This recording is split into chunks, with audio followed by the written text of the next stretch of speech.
अस्सलाम वालेकुम स्टूडेंट्स, मैं हूं आपका फिजिक्स टीचर कमर मोहम्मद नबील और आप इस वक्त हैं नबील्स ऑर्बिट में। तो चलिए स्टार्ट करते हैं आज का टॉपिक।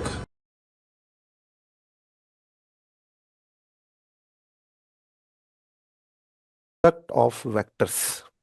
अब प्रोडक्ट ऑफ वेक्टर्स क्या होते हैं कि जब कभी भी दो वेक्टर्स को मल्टीप्लाई किया जाता है, ठीक है ना, तो अगर तो उनका आंसर कोई नंबर आ जाए या स्केलर आ जाए तो हम ऐसे प्रोडक्ट को क्या कहते हैं, स्केलर प्रोडक्ट। और अगर हम दो वेक्टर्स को मल्टीप्लाई करें और मल्टीप्लाई करने के बाद हमारा आंसर दोबारा से क्या आ जाए, वेक्टर आ जाए, तो ऐसे प्रोडक्ट को हम कहते हैं वेक्टर प्रोडक्ट। ठीक है ना। तो हम इस चीज को भी यहां पर इसी तरह से लिख लेते हैं कि if product of if product of two vectors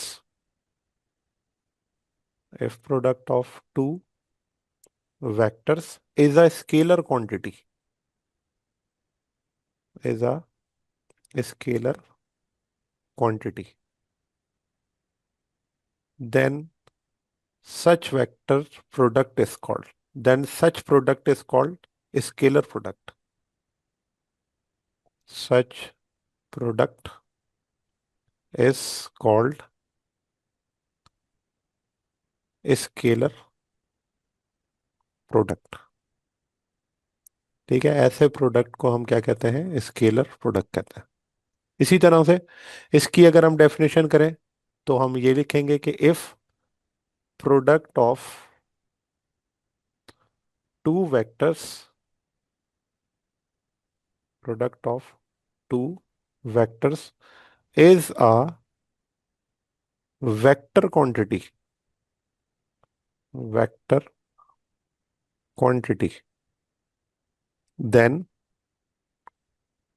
such product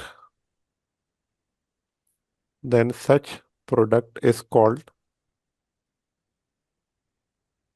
vector product vector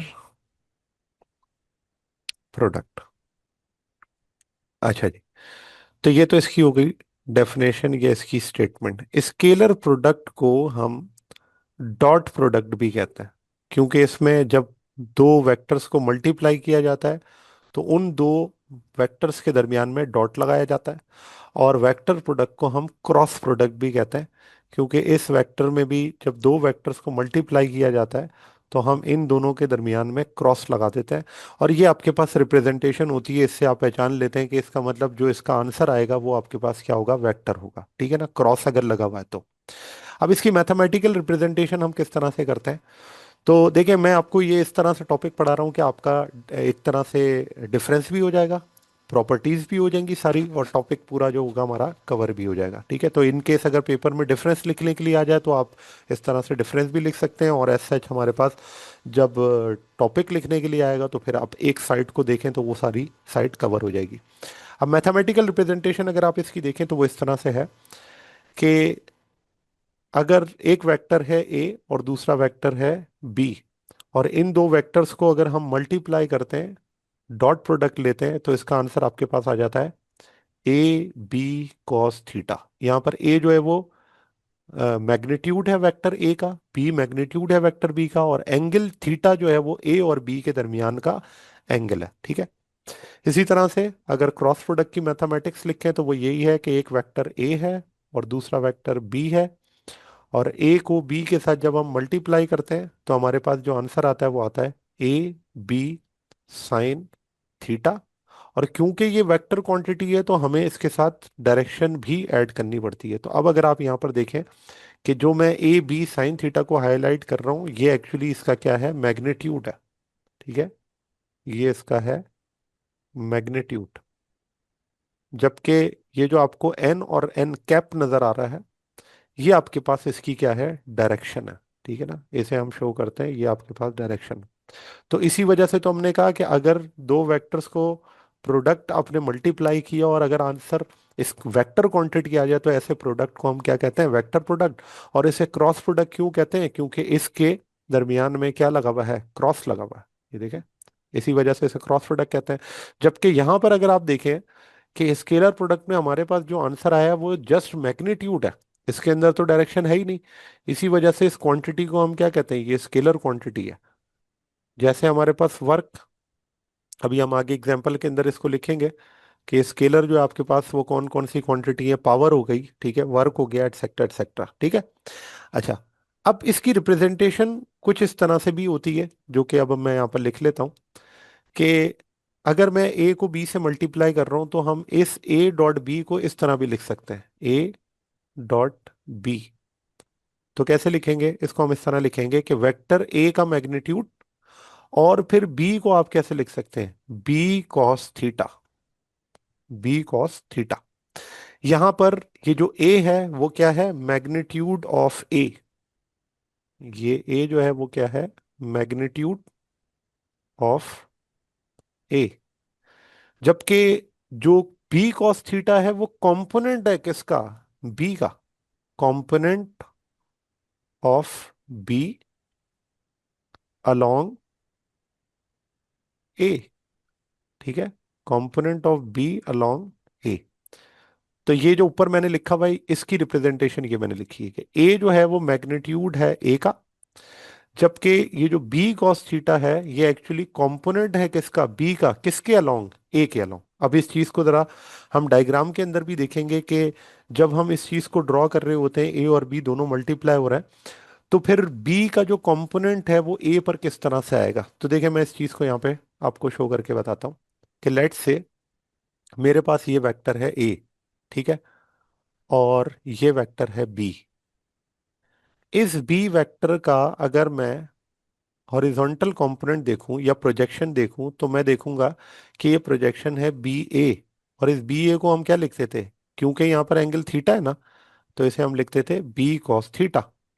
तो यहाँ पर जो वेक्टर ए है उसकी तो डायरेक्शन आपको पता है, तो आपने उसका सिर्फ क्या लिखना है, मैग्नीट्यूड ही तो लिखना है। तो इस मैग्नीट्यूड को मैंने यहाँ पर लिखा हुआ है कि ये मैग्नीट्यूड ए है, और इसका कंपोनेंट क्या है, बी कॉस थीटा, ठीक है। ये बी कॉस थीटा और इसका जो मैग्नीट्यूड है वो आपके पास क्या है, ए है, ठीक है। तो ये बात ऊपर मैंने यहाँ पर एज इट इज लिख दी है, बिल्कुल इसी तरीके से। और ये जो आपके पास कंपोनेंट ऑफ बी अलोंग ए है, इसे हम प्रोजेक्शन भी कहते हैं, ठीक है ना, इसे हम कहते हैं प्रोजेक्शन ऑफ बी ऑन ए, ठीक है ना। इसे हम ये वर्ड भी यूज करते हैं कि प्रोजेक्शन है किसका, बी का, किस पर, ए पर, ठीक है, इसे प्रोजेक्शन कहा जाता है। अच्छा, अब जरा ए क्रॉस बी पर आ जाए तो इसे हम किस तरह से लिखते हैं, देखें इसको हम इस तरह से लिखते हैं कि आपके पास वेक्टर है ए क्रॉस बी। तो जब आपने ए को बी से मल्टीप्लाई किया तो यहाँ पे आपके पास आंसर आ गया था। अब मैं सिर्फ मैग्नीट्यूड की यहाँ पे बात कर रहा हूँ, तो उसे हमने लिखा ए और B sine theta, B sine theta. अब अगेन यहां पर आपके पास जो ए है वो है magnitude of A, magnitude of A, ठीक है ना। कौन सा, ये जो मैंने ए लिखा हुआ है ये है मैग्नीट्यूड ऑफ ए। ये जो बी साइन थीटा हमने लिखा हुआ है, ये बी साइन थीटा एक्चुअली क्या शो कर रहा है, ये बी साइन थीटा ये शो कर रहा है कि ये कंपोनेंट है बी का, component of B perpendicular to A, ठीक है, परपेंडिकुलर टू ए। जबकि वहां पर हमने कहा था अलोंग द डायरेक्शन ऑफ, या अलोंग ए, यहां पर क्या है, परपेंडिकुलर टू ए। इस चीज को भी मैं आपको ड्रॉ करके बताता हूँ कि कैसे कंपोनेंट ऑफ बी परपेंडिकुलर है किसके, ए के।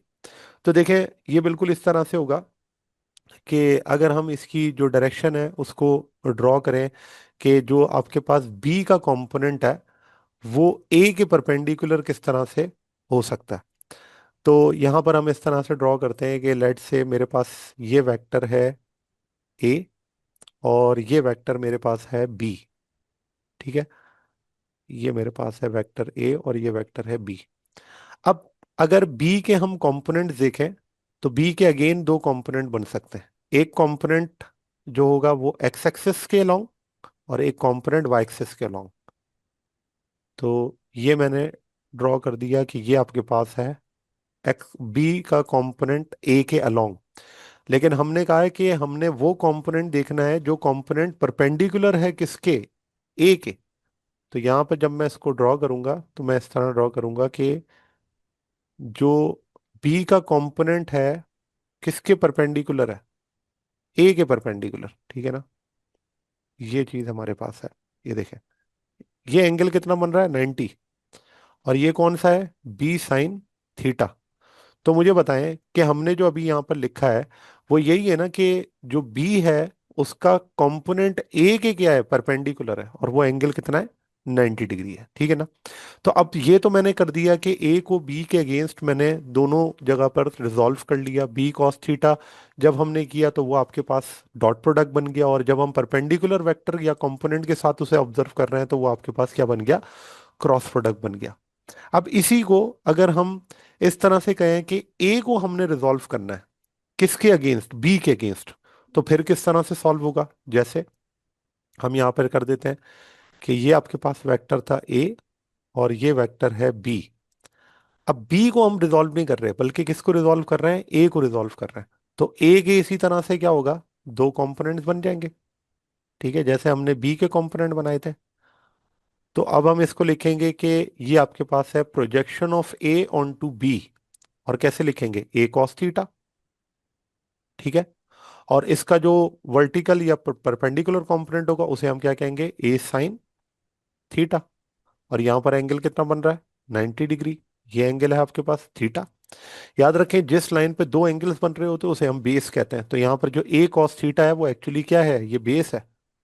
और जो थीटा के सामने वाली साइड होती है उसे हम परपेंडिकुलर कहते हैं। देख लेंगे, परपेंडिकुलर है ए साइन थीटा। तो अब मैंने क्या किया, वेक्टर ए को रिजॉल्व कर लिया, और रिजॉल्व करने के बाद मैंने यहाँ पर लिख दिया ए कॉस थीटा बी। यानी कि अगर मैं इस वेक्टर को इस तरह से लिखूं कि बी का ए पर प्रोजेक्शन, या बी को ए के साथ क्या किया, मल्टीप्लाई, तो आंसर तो अभी भी सेम आएगा, सिर्फ लिखने का तरीका डिफरेंट हो जाएगा। अब मैं लिखूंगा बी का मैग्नीट्यूड, और यहाँ क्या लिखूंगा, ए कॉस थीटा। और ए कॉस थीटा क्या कह रहा है, component of A along B, ठीक है ना? ये क्या कहलाएगा, component of A along B, ठीक है। अच्छा, बिल्कुल इसी तरीके से अब अगर हम इस वेक्टर प्रोडक्ट को इसी तरह से ऑब्जर्व करें कि हमारे पास एक वेक्टर था ए, और दूसरा वेक्टर हमारे पास क्या है, बी है। तो इस वेक्टर को अब मैं दोबारा से रिजॉल्व करता हूं इस कंपोनेंट के अंदर, और अब मैंने क्या करना है, उसी तरह से ए को रिजॉल्व करना है। तो यहां पर आपके पास क्या आ जाता था, ए कॉस थीटा, और यहां पे हमारे पास आ जाता था ए साइन थीटा। तो अब यहाँ पे जो कंपोनेंट परपेंडिकुलर है बी के, हमने उसको क्या करना है, ऑब्जर्व करना है। इसका मतलब यहाँ पर आपके पास बी और ए साइन थीटा आ जाएगा। तो ये हमारे पास क्या बन जाएगा, क्रॉस प्रोडक्ट बन जाएगा। तो देखिए, मैंने इसी तरह से इसको लिखना है कि ये अब आपके पास जो होगा, जैसे ए बी साइन थीटा था ना, तो अब ये हो जाएगा बी, और यहाँ पर आपके पास क्या आ जाएगा, ए साइन थीटा। तो हम इस चीज को उसी तरह लिखेंगे ना, कि component of A perpendicular to B. जैसे ऊपर हमने लिखा है component of B perpendicular to A, तो यहां पर जो बी है वो मैग्नीट्यूड ऑफ बी है, और ए साइन थीटा क्या है, component of B perpendicular to A. और ये आपके पास क्या हो जाएगा, क्रॉस प्रोडक्ट कहलाएगा। क्लियर है यहां तक बात? अच्छा, अब देखें, जब हम स्केलर प्रोडक्ट की बात करते हैं तो स्केलर प्रोडक्ट में तो एज सच हमारे पास डायरेक्शन की जरूरत नहीं है, लेकिन वेक्टर प्रोडक्ट में हमें डायरेक्शन की जरूरत है। और इस काम के लिए हम यहां पर एक रूल इस्तेमाल करते हैं, जिसे हम कहते हैं right hand rule. Right hand rule. अब ये राइट हैंड रूल क्या कहलाता है, देखो, कि अगर मुझे दो वेक्टर्स को मल्टीप्लाई किया और मुझे तीसरे वेक्टर जो कि नया वेक्टर होगा उन दोनों के प्रोडक्ट से, उसकी हमें डायरेक्शन चाहिए। तो लेट से ए क्रॉस बी, मेरे पास दो वेक्टर हैं ए और बी। तो मुझे पता है कि जब मैं ए और बी को मल्टीप्लाई करूंगा मेरे पास तीसरा वेक्टर आएगा सी। लेकिन उस वेक्टर की डायरेक्शन क्या होगी, ये हमने फाइंड आउट करने के लिए कौन सा रूल इस्तेमाल करना है, राइट हैंड रूल। अब राइट हैंड रूल को आप किस तरह यूज करेंगे, तो आप क्या करें, अपने सीधे हाथ की जो आपके पास हथेली पाम है, इसकी चार फिंगर्स को आप एक डायरेक्शन में ले लें और आप क्या करें, इसे कर्ल करें, किस तरफ, दूसरे वेक्टर की तरफ। तो लेट से मेरे पास एक वेक्टर है ए, और दूसरा वेक्टर क्या था, बी। तो हमने जब कर्ल करना है ना, तो स्मॉलर एंगल की तरफ कर्ल करना है, क्योंकि देखें लार्जर एंगल भी तो हो सकता है ना ये वाला। हमने इधर कर्ल नहीं करना हमेशा। जो कर्लिंग होगी वो किस तरफ होगी, स्मॉलर एंगल की तरफ। तो स्मॉलर एंगल तो यही बनता है ए और बी का, ये आपके पास थीटा हो गया।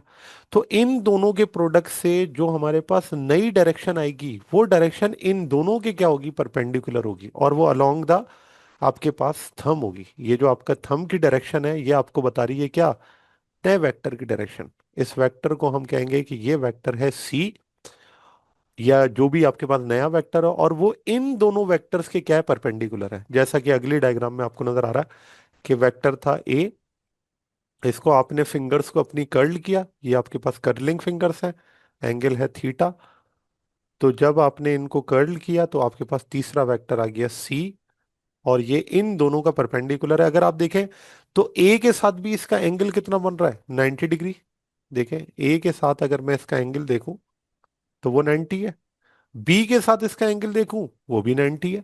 तो इसका मतलब ये हुआ कि बी के साथ भी ये परपेंडिकुलर है, ए के साथ भी ये परपेंडिकुलर है, तो ये वेक्टर आपके पास इन दोनों वेक्टर्स के क्या होगा, परपेंडिकुलर होगा, और ये आपको नई डायरेक्शन बताएगा। ठीक है। तो राइट हैंड रूल किस तरह लगाते हैं कि जो भी आपके पास पाम है, उस पाम में डायरेक्शन को रखें जो पहला वेक्टर है ए, और उसको कर्ल करें किसकी तरफ, बी की तरफ। तो जो थंब होगा वो आपको बता देगा न्यू वेक्टर की डायरेक्शन क्या है। सही है। यस। अच्छा, अब आते हैं हम इसकी प्रॉपर्टीज पर, जो कि आपकी बुक में भी इन्होंने इसकी प्रॉपर्टीज के बारे में बताया हुआ है। तो हम प्रॉपर्टीज को डिस्कस कर लेते हैं। सबसे पहले जो हम इसकी प्रॉपर्टी पढ़ते हैं, वो आपके पास ये है कि स्केलर प्रोडक्ट हमेशा हमें आंसर क्या देगा, स्केलर आंसर देगा। It is always a scalar, और दूसरी तरफ it is always a vector. It is always a scalar quantity. ठीक है, ये नहीं हो सकता कि आपने डॉट प्रोडक्ट लिया और उससे आंसर आपके पास क्या आ जाए, वेक्टर आ जाए। और it is always a vector quantity. तो जब आपने प्रोडक्ट लिया तो इससे ये नहीं हो सकता कि आंसर स्केलर आ जाए, इससे हमेशा आंसर जो होगा वो क्या होगा, आपका वेक्टर आएगा। और इस वेक्टर या स्केलर को हम इस एंगल से भी ऑब्जर्व करते हैं कि स्केलर तो होगा, लेकिन यहाँ पे कंफ्यूजन ये होती है कि प्लस माइनस का साइन कंफ्यूज करता है, कि अगर आपके पास जो डायरेक्शन है वो किस तरह से इस साइन को चेंज कर देती है, या साइन के जरिए हम इन डायरेक्शंस को कैसे ऑब्जर्व करते हैं। तो याद रखें, क्योंकि ये स्केलर क्वांटिटी है, तो ये जो साइन कन्वेंशन है यहाँ पर, वो एक्चुअली ये नहीं बताती कि ये स्केलर है या वेक्टर है, ये तो सिर्फ और सिर्फ उन दो वेक्टर्स के दरमियान बता रही होती है कि क्या एंगल है। ठीक है। जैसे अगर आपका जो एंगल है उन दो वेक्टर्स के दरमियान में, वो 0 डिग्री हुआ या उससे बड़ा हुआ, और इसी तरह वो एंगल अगर 90 से छोटा हुआ, तो जब आप आंसर निकालेंगे तो वो जो क्वांटिटी आएगी, वो क्वांटिटी हमेशा क्या होगी, पॉजिटिव होगी। ठीक है ना, एंगल क्या है, 0 से 90 तक। तो आपके पास जो प्रोडक्ट आएगा वो हमेशा क्या आएगा, पॉजिटिव आएगा।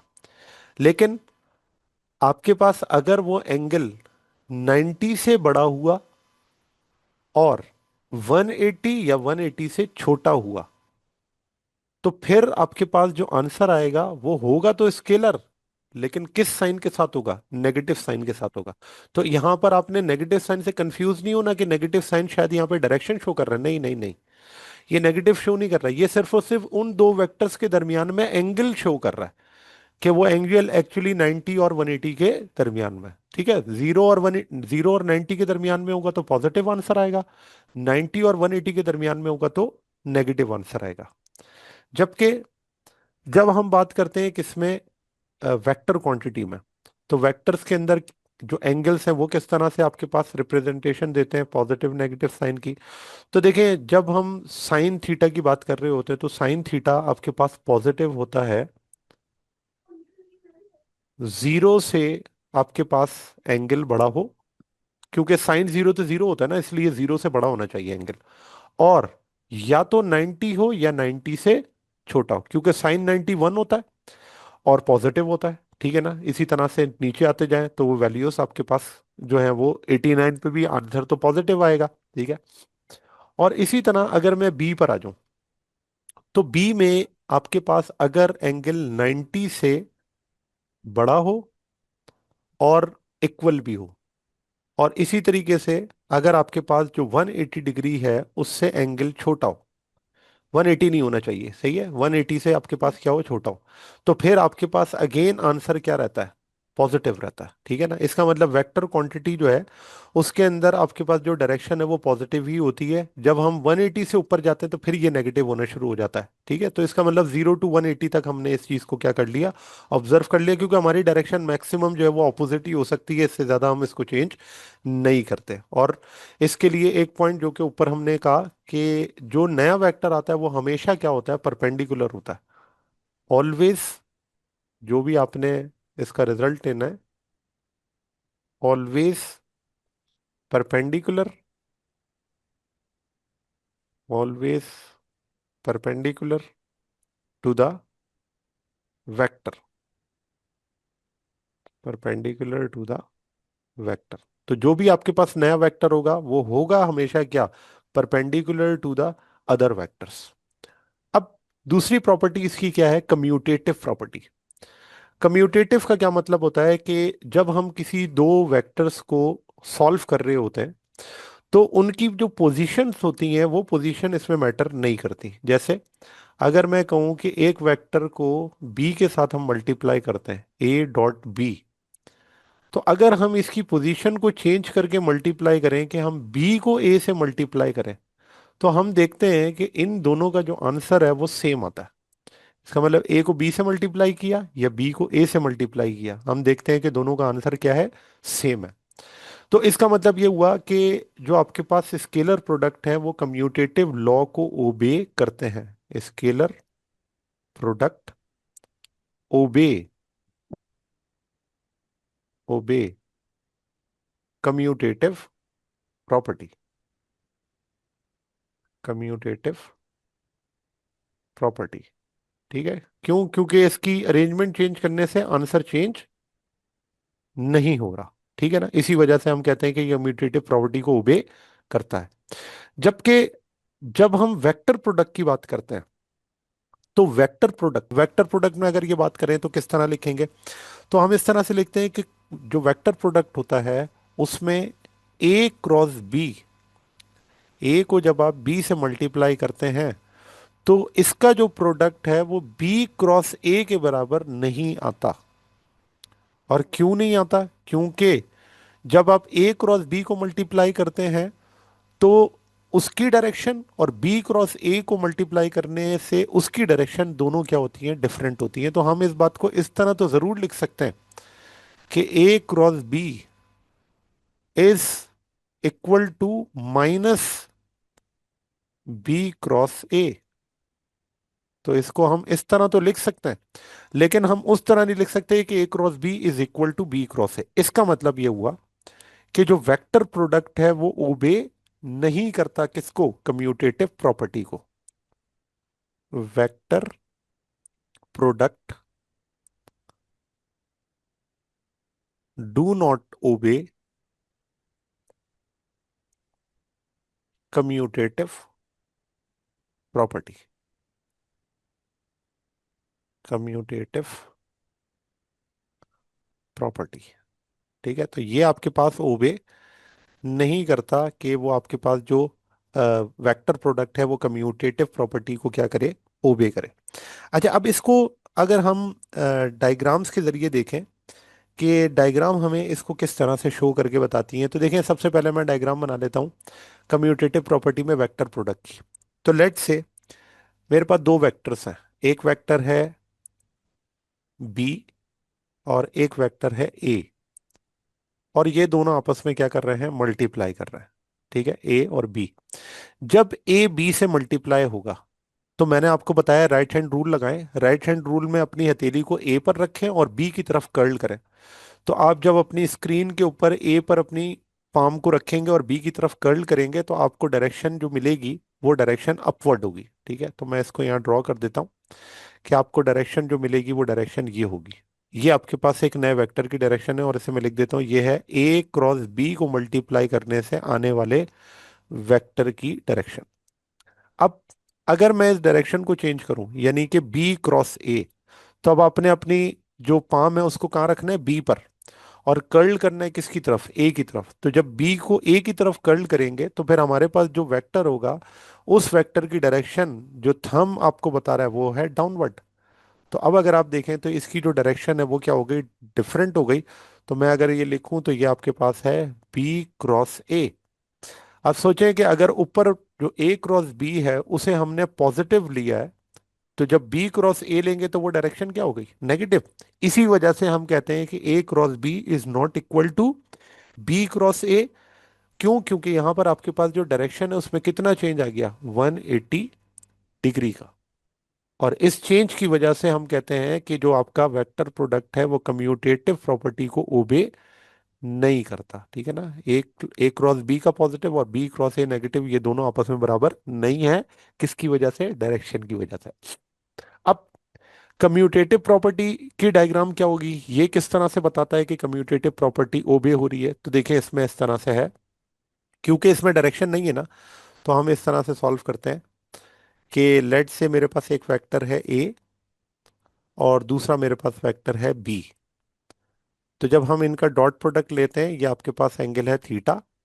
तो जब आप इन दोनों को मल्टीप्लाई करते हैं ए डॉट बी, तो फिर आपके पास इसका जो आंसर है वो इस तरह से आता है कि बी का प्रोजेक्शन आप ए पर इंसिडेंट करें तो ये है बी ए।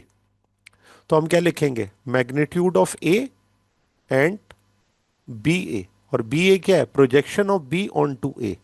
और इस बात को मैं इस तरह भी लिख सकता हूं ना कि जो आपके पास ए डॉट बी है वो ए डॉट बी इस तरह भी लिखा जा सकता है कि magnitude of A as it is लिख दें, और बी ए को आप क्या लिखें, बी कॉस थीटा। तो यहां पे ए डॉट बी किसके बराबर आ गया, ए बी कॉस थीटा के। अच्छा, अब जरा डायग्राम में हम ये करते हैं कि बी को ए से मल्टीप्लाई करना है। तो अब हम ये रख देते हैं कि बी वेक्टर हमने हॉरिजॉन्टल पे रख दिया, और जो ए वेक्टर है वो इसको मल्टीप्लाई कर दिया किसके साथ, बी के साथ। ठीक है, यहां पर एंगल है थीटा। अब अगर आप देखें तो ए का प्रोजेक्शन बी पर आ रहा है, इसे हम लिखते हैं ए बी। और लिखेंगे कैसे, तो यहां लिखा जाएगा B dot A is equals to magnitude of B, और यहां क्या लिखा जाएगा, projection of A on to B. तो ये जो आपके पास इक्वेशन है वो ये हो जाएगी कि बी को जब ए से आप मल्टीप्लाई करेंगे तो बी एज इट इज आ गया, ए बी को आप क्या लिखेंगे, ए cos theta, A cos theta. तो आप देखें कि ये दोनों नंबर्स ही तो हैं, बी डॉट ए और बी ए कॉस थीटा। जब मल्टीप्लाई करना है दोनों तरफ, सिर्फ अरेंजमेंट ही चेंज हो रही है, और अरेंजमेंट चेंज होने से कोई फर्क नहीं पड़ेगा। लेट से मैं कहता हूं कि ए आपके पास 1 है, बी आपके पास 2 है, कॉस थीटा आपके पास 3 है। तो जब मैं इसकी अरेंजमेंट चेंज करूंगा, बी को मैं पहले लिख दूं, ए को मैं बाद में लिख दूं, और कॉस थीटा 3 है। तो मुझे बताएं, 1 2 3 मल्टीप्लाई करके आंसर 6 देता है, और 2 1 3 मल्टीप्लाई करके आंसर 6 देता है। तो ये दोनों आंसर तो सेम है। इसी वजह से हम कहते हैं कि ये स्केलर प्रोडक्ट कम्यूटेटिव प्रॉपर्टी को ओबे करता है, क्योंकि इसमें कोई डायरेक्शन मौजूद नहीं है। ठीक है ना।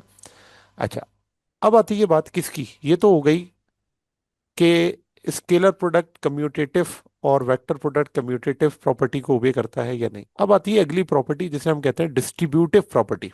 ये वैसे आपके करिकुलम में या आपके बुक के अंदर लिखी हुई नहीं है, लेकिन क्योंकि कम्यूटेटिव के बाद डिस्ट्रीब्यूटिव जो है वो नॉर्मली पढ़ी जाती है, तो इसलिए एक एक्स्ट्रा इन्फॉर्मेशन है, आपको पता हो कि डिस्ट्रीब्यूटिव से क्या मुराद है। इसका मतलब यही है कि दो वेक्टर्स को ऐसे मल्टीप्लाई करना है कि वो जब मल्टीप्लाई हो तो उसमें डिस्ट्रीब्यूशन हो। किस तरह से, तो मैं यहाँ पे सिर्फ आपको इक्वेशन जो है वो बता देता हूँ, बाकी इसकी हम इक्वेशन इसको और ज़्यादा डिटेल नहीं पढ़ेंगे।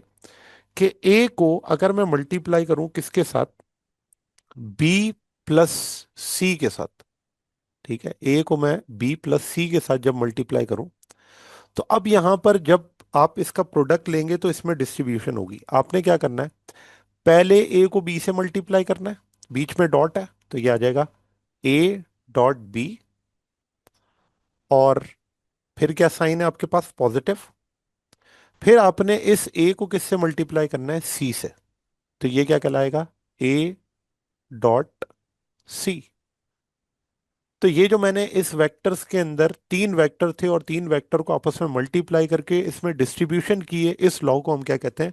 Distributive law. जैसे कम्यूटेटिव था ना, वैसे डिस्ट्रीब्यूटिव है।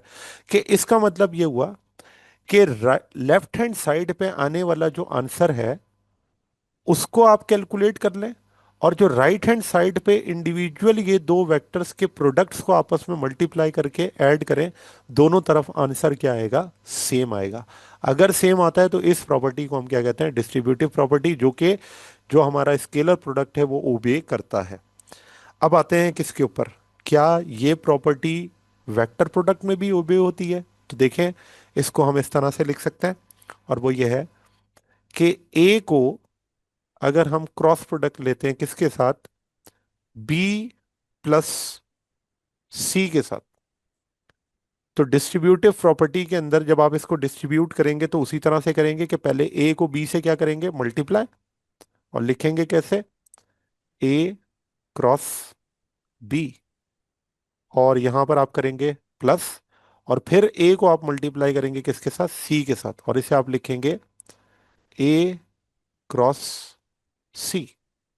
तो आप देखें बिल्कुल उसी तरह से जैसे हमने ए डॉट बी और ए डॉट सी किया था, यहां पर भी वही किया। इसका मतलब यहां पर जब आप A cross B plus C का आंसर लेंगे तो वो answer A cross B A cross C के सम के इक्वल आएगा। और क्योंकि ये इक्वल आएगा तो इसलिए हम कह सकते हैं कि वेक्टर प्रोडक्ट भी डिस्ट्रीब्यूटिव लॉ को ओबे करता है। ठीक है ना? और ये आपके पास सिर्फ एडिशन के लिए नहीं है, सब्ट्रैक्शन के लिए भी हो सकता है। तो सब्ट्रैक्शन में सिर्फ क्या होगा कि जहां जहां पॉजिटिव है वहां पर आप क्या लगा देंगे? माइनस का साइन। माइनस का साइन, यहां पर माइनस तो यहां पर भी माइनस। ठीक है? इसका मतलब स्केलर प्रोडक्ट और वेक्टर प्रोडक्ट दोनों डिस्ट्रीब्यूटिव लॉ को ओबे करते हैं। Next property, angle between vectors. Vectors के दरमियान एंगल, यानी कि अगर आपको दो वेक्टर्स के दरमियान एंगल फाइंड आउट करना हो तो वो हम किस तरह से फाइंड आउट कर सकते हैं? और ये एंगल कौन सा है? कि लेट से मैं अगर यहाँ पर ड्रॉ कर दूं कि ये मेरे पास वेक्टर है ए, और ये मेरे पास वेक्टर है बी। तो इस ए वेक्टर को बी के साथ जब मैं मल्टीप्लाई करता हूँ, ये आपके पास है थीटा, और इस थीटा को ही मैंने क्या करना है? फाइंड आउट करना है। तो जब हम इसको डॉट प्रोडक्ट में फाइंड आउट करते हैं तो वो किस तरह से फाइंड आउट होगा? तो हम यहाँ पर लिखते हैं कि जब हम डॉट प्रोडक्ट में दो वेक्टर्स को मल्टीप्लाई करते हैं, ए डॉट बी, तो हमारे पास आंसर आता था magnitude of A, magnitude of B, and cos of theta. यहाँ पे थीटा अगर मैंने फाइंड आउट करना है तो ए और बी आपस में यहाँ पर हो रहा है मल्टीप्लाई कॉस थीटा के साथ, ये दूसरी तरफ जाके क्या हो जाएगा? डिवाइड। तो फिर मैं इसको लिख सकता हूँ कि ए डॉट बी, और इसको आप डिवाइड करेंगे किसके साथ? Magnitude of A, magnitude of B, और यहाँ पे आपके पास बच गया कॉस थीटा। तो यहाँ से थीटा निकालने के लिए कॉस भी दूसरी तरफ भेज दें तो ये हो जाएगा cos inverse A dot B, और इसको आप डिवाइड करेंगे किसके साथ? Magnitude of A, magnitude of B is equals to theta. तो ये जो हमने आंसर निकाला है, इस आंसर से आप दो वेक्टर्स के दरमियान में एंगल क्या कर सकते हैं? फाइंड आउट कर सकते हैं। ठीक है? तो ये है cos थीटा, यानी कि डॉट प्रोडक्ट या स्केलर प्रोडक्ट के लिए। अब यही काम अगर हम वेक्टर प्रोडक्ट के लिए करें तो फिर हम उसे किस तरह से लिखेंगे? तो देखें, इसमें हम क्योंकि मैग्नीट्यूड की बात कर रहे हैं तो ये आपके पास हो जाएगा ए और बी का जो प्रोडक्ट है उसके मैग्नीट्यूड का हमने फार्मूला क्या लिखा था? वो फार्मूला है ए बी और ये साइन थीटा। ये आपके पास आ जाएगा साइन थीटा। अब अगेन यही करना है कि हमने यहां से क्या करना है? थीटा फाइंड आउट करना है। तो मैं इस ए बी को इससे क्या कर देता हूँ? मल्टीप्लाई। तो ये आपके पास आ जाएगा ए क्रॉस बी का मैग्नीट्यूड, और इसको हम डिवाइड करेंगे किसके साथ? मैग्नीट्यूड ऑफ ए के साथ और मैग्नीट्यूड ऑफ बी के साथ। तो यहाँ पे आपके पास क्या बच गया? Sine theta. और साइन को दूसरी तरफ ले जाएंगे तो ये आपके पास हो जाएगा sine inverse magnitude of cross product of A and B vector divided by magnitude of A, magnitude of B is equals to theta. तो यहाँ पे आपके पास जो एंगल आया है वो एंगल है क्रॉस प्रोडक्ट के लिए, कि अगर दो वेक्टर्स के दरमियान में अगर आपको एंगल फाइंड आउट करना हो क्रॉस प्रोडक्ट में, तो वो आप कैसे फाइंड आउट करेंगे? कि आप ए क्रॉस बी को पहले मल्टीप्लाई करेंगे, उसका मैग्नीट्यूड लेंगे और उसको डिवाइड करेंगे ए और बी के साथ, जो भी आंसर आएगा उसका आप ले लेना साइन इनवर्स, तो आपको उन दो वेक्टर्स के दरमियान में एंगल क्या हो जाएगा, फाइंड आउट हो जाएगा। ठीक है।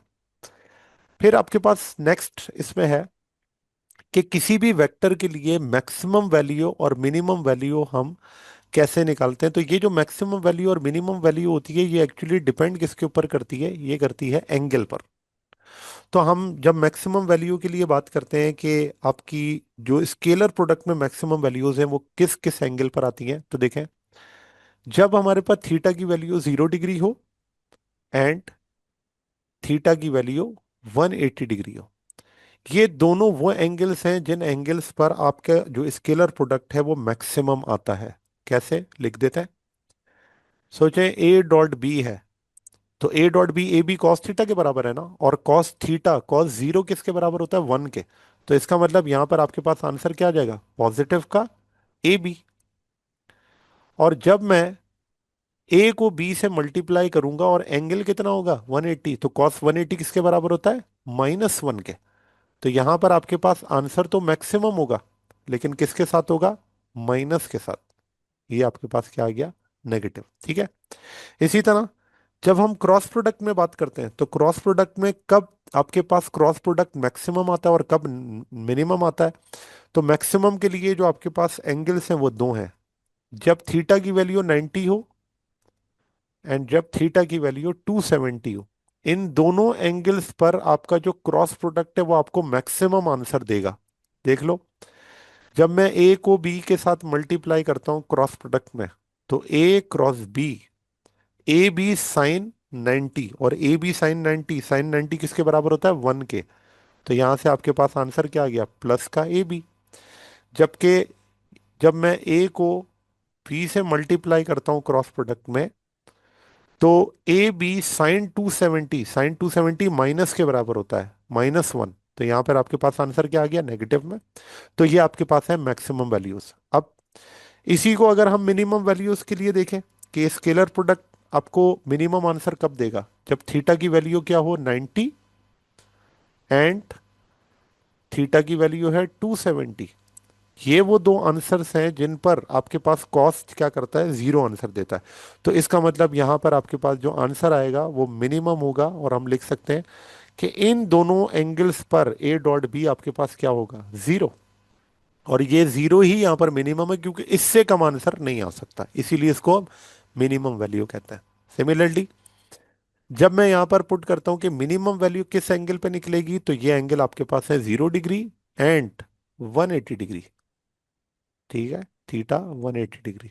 और इन दोनों एंगल्स पर आपका जो क्रॉस प्रोडक्ट होगा वो आपको जीरो आंसर देगा, जिसे हम मिनिमम वैल्यू कहते हैं। इसका मतलब दो वेक्टर्स अगर पैरेलल या एंटी पैरेलल हैं, तो आपके पास जो आंसर आएगा वो हमेशा क्या होगा, जीरो होगा। और ये हम इसके मैग्नीट्यूड की बात कर रहे हैं। ठीक है, ये आपके पास प्रॉपर्टी हो गई।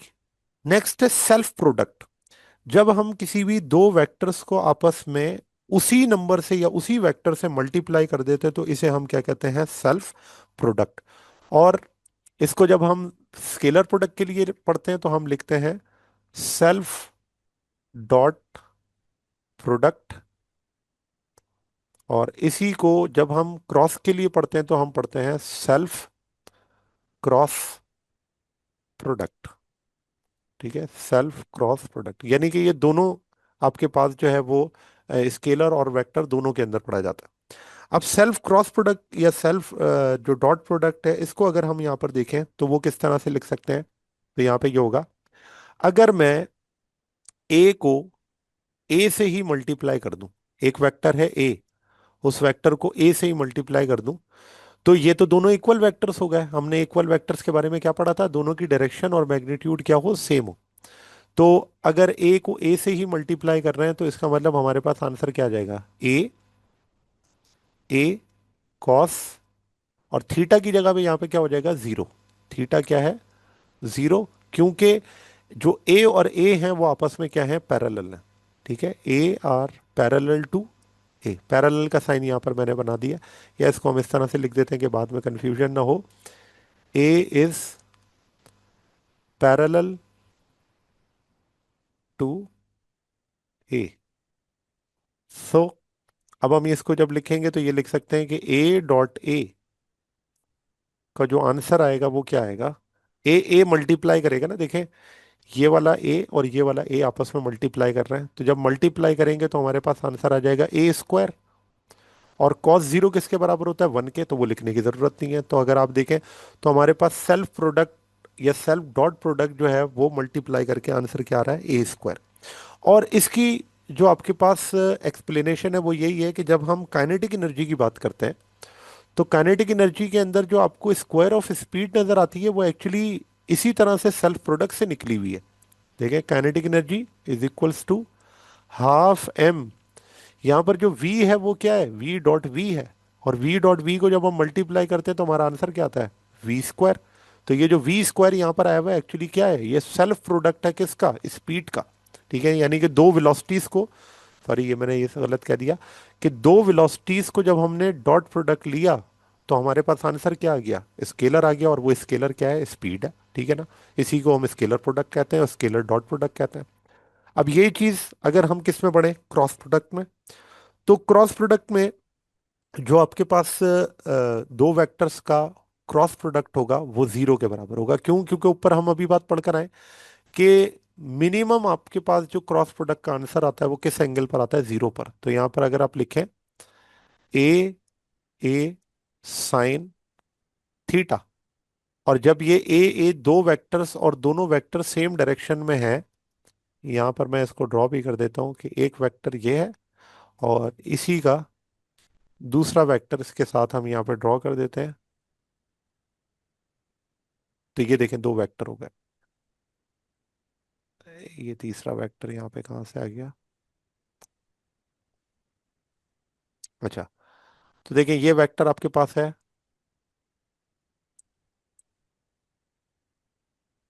इस वेक्टर को मैं यहाँ से, ये आपके पास है ए वेक्टर, और ये दूसरा वेक्टर भी आपके पास क्या है, ए। तो अगर आप देखें इन दोनों वेक्टर्स के दरमियान में जो एंगल है वो क्या है, 0 डिग्री है। ठीक है, तो जब मैं यहाँ पर थीटा की जगह जीरो पुट करूंगा तो फिर साइन जीरो किसके बराबर होता है, जीरो के, साइन जीरो जीरो के बराबर होता है। तो जब इसका आंसर निकालेंगे तो इसका मतलब जो ए क्रॉस ए का आपके पास मैग्नीट्यूड है वो किसके बराबर हो जाएगा, जीरो के। ठीक है, तो ये आपके पास कहलाता है सेल्फ क्रॉस प्रोडक्ट। और जो हमारे पास आंसर आया है जीरो, इस जीरो आंसर को हम कहते हैं नल वेक्टर। नल वेक्टर के बारे में मैंने आपको बताया था, ऐसा वेक्टर जिसका मैग्नीट्यूड क्या होता है, जीरो होता है। जैसे हम कहते हैं कि एक्सेलरेशन है, तो अगर कोई बॉडी यूनिफॉर्म वेलोसिटी से मूव कर रही है तो उसका जो आपके पास आंसर आएगा वो क्या आएगा, जीरो आएगा, और उसे हम क्या कहते हैं, नल वेक्टर कहते हैं। ठीक है, अच्छा, अब सिमिलर यूनिट वेक्टर्स, यहाँ पर मैं इसकी वैल्यू लिख देता हूँ, ये आपके पास हाफ एम वी स्क्वायर था। अच्छा, अब आ जाते हैं जी कि जब हम सेल्फ प्रोडक्ट की बात करते हैं तो सेल्फ प्रोडक्ट में ही हम यूनिट वेक्टर्स को भी आपस में क्या करते हैं, मल्टीप्लाई करते हैं। तो यूनिट वेक्टर्स हम पढ़कर आए थे कि ऐसे वेक्टर जिनका मैग्नीट्यूड क्या होता है, वन, जिसमें मैंने ऑर्थोगोनल यूनिट वेक्टर को आई जे के से रिप्रेजेंट किया था। अब यहाँ पर जब हम सिमिलर यूनिट वेक्टर को लेते हैं तो हम इस तरह मल्टीप्लाई करते हैं कि अगर आई को आई से मल्टीप्लाई करें, जे को जे से मल्टीप्लाई करें, और के को के से मल्टीप्लाई करें, तो जब हम इन दोनों को मल्टीप्लाई करते हैं तो हमारा आंसर जो है वो वन आता है। ठीक है, क्यों आता है, तो एक को मैं आपको सॉल्व करके बता देता हूँ। लेट से अगर मैं आई को आई से मल्टीप्लाई करता हूँ तो अभी हम सेल्फ प्रोडक्ट देख कर आए और वो कैसे निकलता है, आई आई और कॉस थीटा। अब आई आई दोनों क्या है, सेम वेक्टर हैं, इक्वल वेक्टर के लिए थीटा क्या होता है, जीरो, और कॉस जीरो वन के बराबर है। तो इसका मतलब यहाँ पर आई डॉट आई का जो आपके पास प्रोडक्ट होगा वो किसके बराबर आ जाएगा, वन के। क्यों, क्योंकि आई की वैल्यू वन है, दूसरे आई की वैल्यू वन है, और कॉस जीरो की वैल्यू भी वन है। तो जब तीनों को मल्टीप्लाई करेंगे आंसर क्या आ जाएगा, वन। और यही सिचुएशन जे डॉट जे के लिए भी होगी, यही सिचुएशन के डॉट के लिए भी होगी, और यही सिचुएशन जो है वो I dot I, J dot J और के डॉट के तीनों के लिए। जबकि यही सिमिलर यूनिट वेक्टर्स अगर हम क्रॉस प्रोडक्ट में लिखें, तो उसके लिए हमारे पास सिमिलर वाले जो हैं, I cross I, J cross J and K cross K, ये तीनों जो हैं वो आपके पास किसके बराबर आते हैं? जीरो के। I dot I, J dot J, sorry J cross के, जे और के क्रॉस के किसके बराबर आते हैं? जीरो के। और इसको भी मैं एक सॉल्व करके आपको बता देता हूँ। देखो, जब आप आई क्रॉस आई को सॉल्व करते हो, तो आई क्रॉस आई का मतलब यही है कि आपके पास एक वेक्टर आई, दूसरा वेक्टर का मैग्नीट्यूड आई, और यहाँ पर आपके पास क्या आता है? Sine theta. तो यहाँ पर साइन थीटा में जीरो पुट कर देंगे, क्योंकि आई और आई तो दोनों सिमिलर वेक्टर है, इक्वल वेक्टर में थीटा जीरो होता है। तो ये आपके पास जो आई क्रॉस आई है वो बराबर हो जाएगा जीरो के, क्योंकि साइन जीरो किसके बराबर होता है? जीरो के। ठीक है। और यहाँ पर मैं इन वेक्टर्स को ड्रॉ भी कर देता हूँ, ताकि आपको याद रहे कि हमने ये सिमिलर वेक्टर किस तरह से लिए। देखो, ये आपके पास था वेक्टर कोऑर्डिनेट्स। यहाँ पर आपके पास है एक्स एक्सिस, ये है वाई एक्सिस, और ये है जेड एक्सिस। एक्स एक्सिस के अंदर जो आपके पास यूनिट वेक्टर है उसे हम आई से शो करते हैं, वाई डायरेक्शन में जे, और जेड डायरेक्शन में जो यूनिट वेक्टर उसे हम के से शो करते हैं। आई और जे में एंगल कितना है? 90। इसी तरह जे और के दरमियान एंगल कितना है? 90। इसी तरह आई और जे के दरमियान एंगल कितना है? 90। लेकिन सोचें, अगर दो आई एक ही डायरेक्शन में है, तो इन दोनों के दरमियान में थीटा क्या होगा? जीरो होगा। ठीक है ना? क्यों? क्योंकि आई और आई क्या है? सेम ही डायरेक्शन में, तो थीटा की वैल्यू क्या होगी? जीरो। अब ये तो सिर्फ similar unit vector. Orthogonal unit vector, जो कि हमने पहले भी डिस्कस किया था, ऑर्थोगोनल का मतलब ये होता है कि वो दोनों एक दूसरे के क्या हो? परपेंडिकुलर हो। जैसे मैंने ऊपर आपको बताया, आई जे के तीनों आपस में एक दूसरे के क्या है? परपेंडिकुलर है। तो यहां पर अगर मैं ऑर्थोगोनल वेक्टर्स को ड्रॉ करूं, कि ये मेरे पास एक्स वाई, और ये आपके पास क्या है? जेड है। X Y Z. तो एक्स डायरेक्शन में आपके पास जो वेक्टर है वो आई है, वाई डायरेक्शन में जो वेक्टर है वो जे है, और जेड डायरेक्शन में जो आपके पास वेक्टर है वो के है। तो अगर आप देखें, आई और जे 90, जे और के 90, और आई और जे 90, तो तीनों वेक्टर्स एक दूसरे के परपेंडिकुलर, और इसे हम क्या कहते हैं? Orthogonal unit vector. तो अब ऑर्थोगोनल यूनिट वेक्टर में एक बात तो हमें पता चल गई कि इसमें दोनों में, चाहे स्केलर प्रोडक्ट हो या वेक्टर प्रोडक्ट हो, थीटा आपने क्या लेना है? 90 डिग्री, क्योंकि ये दो वेक्टर्स एक दूसरे के ऑर्थोगोनल है। तो अगर मैं इसको अलग अलग सॉल्व करूं, तो मैं इस तरह लिख सकता हूं कि आई क्रॉस जे क्रॉस के एंड के क्रॉस आई, ये सब के सब किसके बराबर होंगे? जीरो के। और क्यों जीरो के बराबर होंगे? एक सॉल्व करके, सॉरी मैंने डॉट लगा दिए, यहाँ पर क्या आएगा? क्रॉस लगा दिए, यहाँ डॉट आएगा। I dot J, J dot के डॉट आई। और क्यों जीरो है, तो एक सॉल्व करके देख लेते हैं।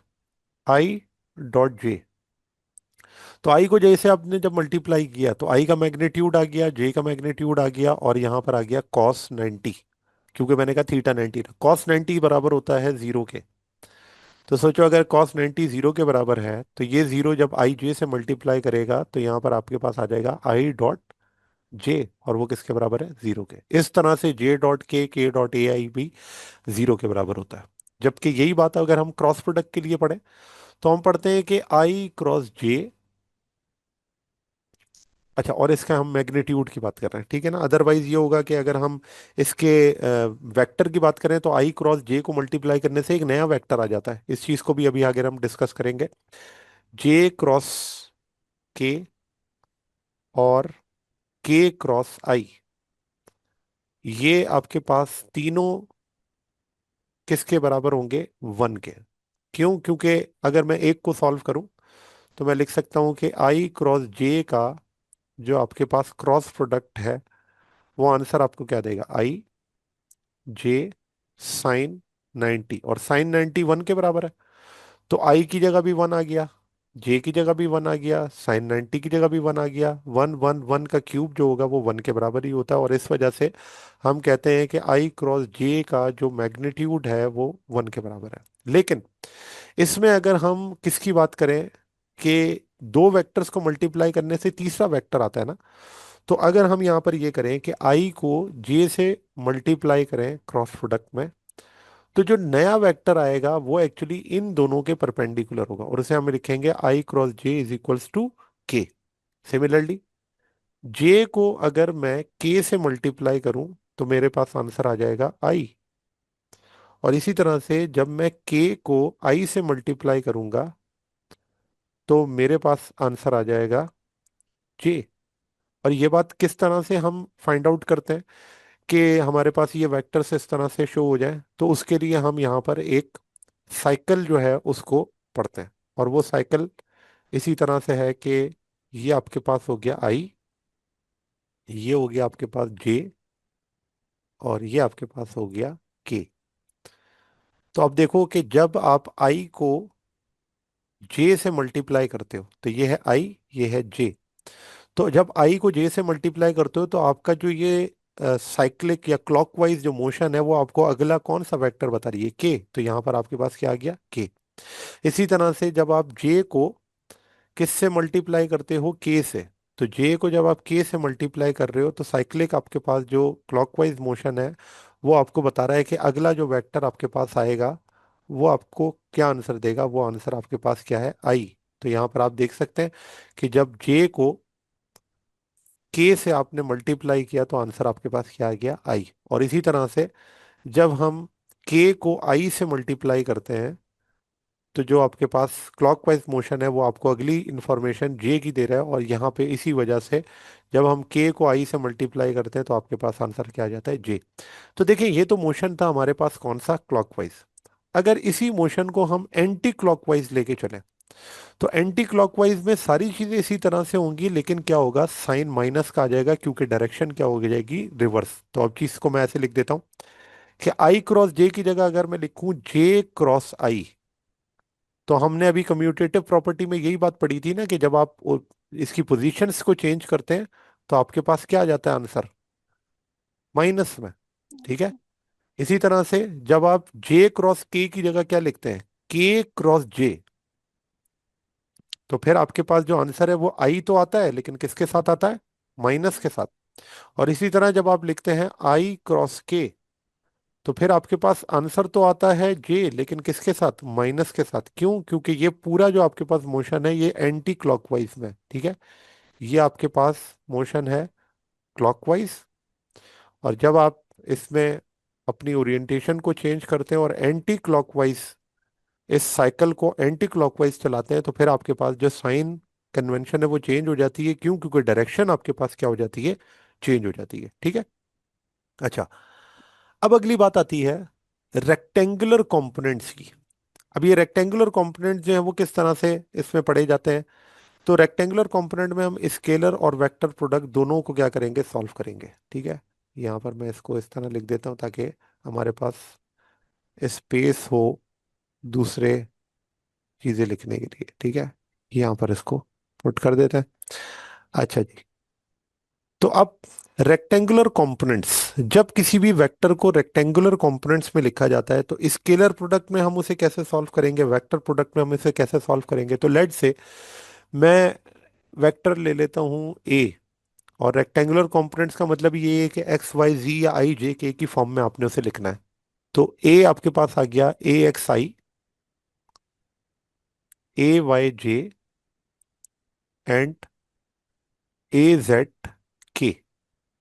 ये आपके पास एक ए वेक्टर है। इसी तरह से जो दूसरा वेक्टर है बी, उसे हम लिख देते हैं बी एक्स आई,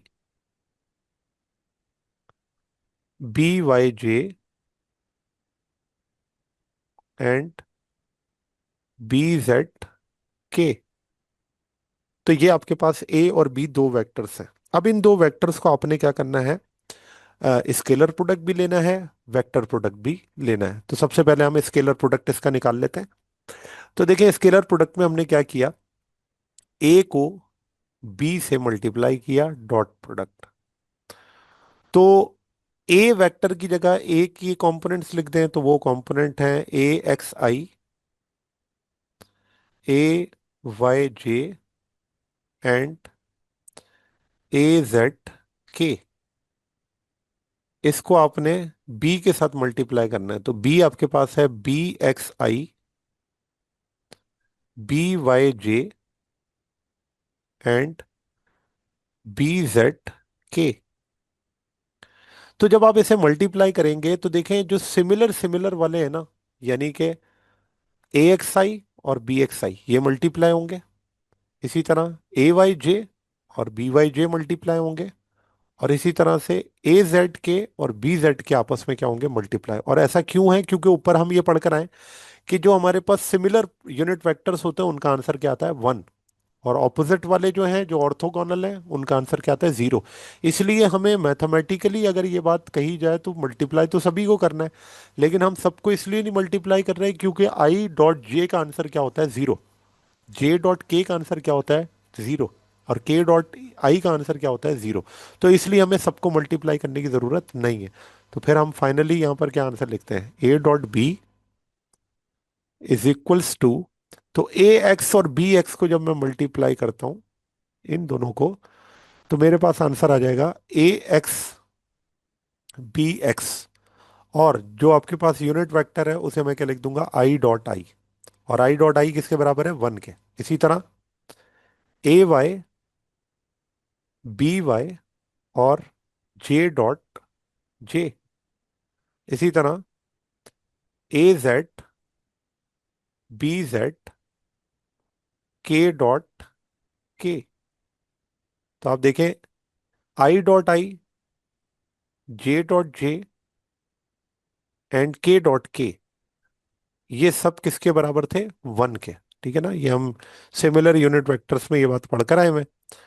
तो I dot I, J dot J, के डॉट के अगर 1 के बराबर है, तो अब हम क्या कर सकते हैं, इसको फाइनल लिख सकते हैं, A dot B is equals to A X B X plus A Y B Y plus A Z B Z.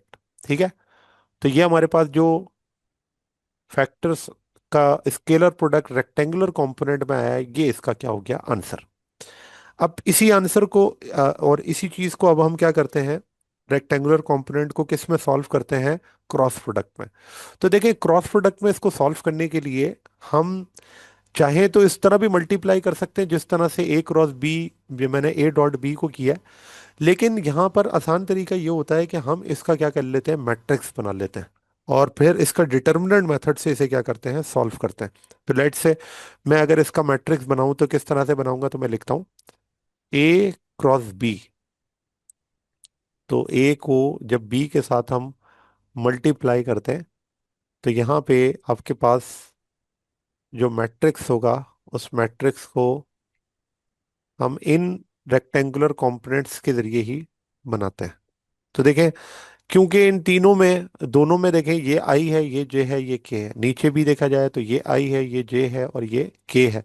तो आई जे के तो हमने एक ही दफा लिख लेना है, आई पहली रो में, जे और ये के।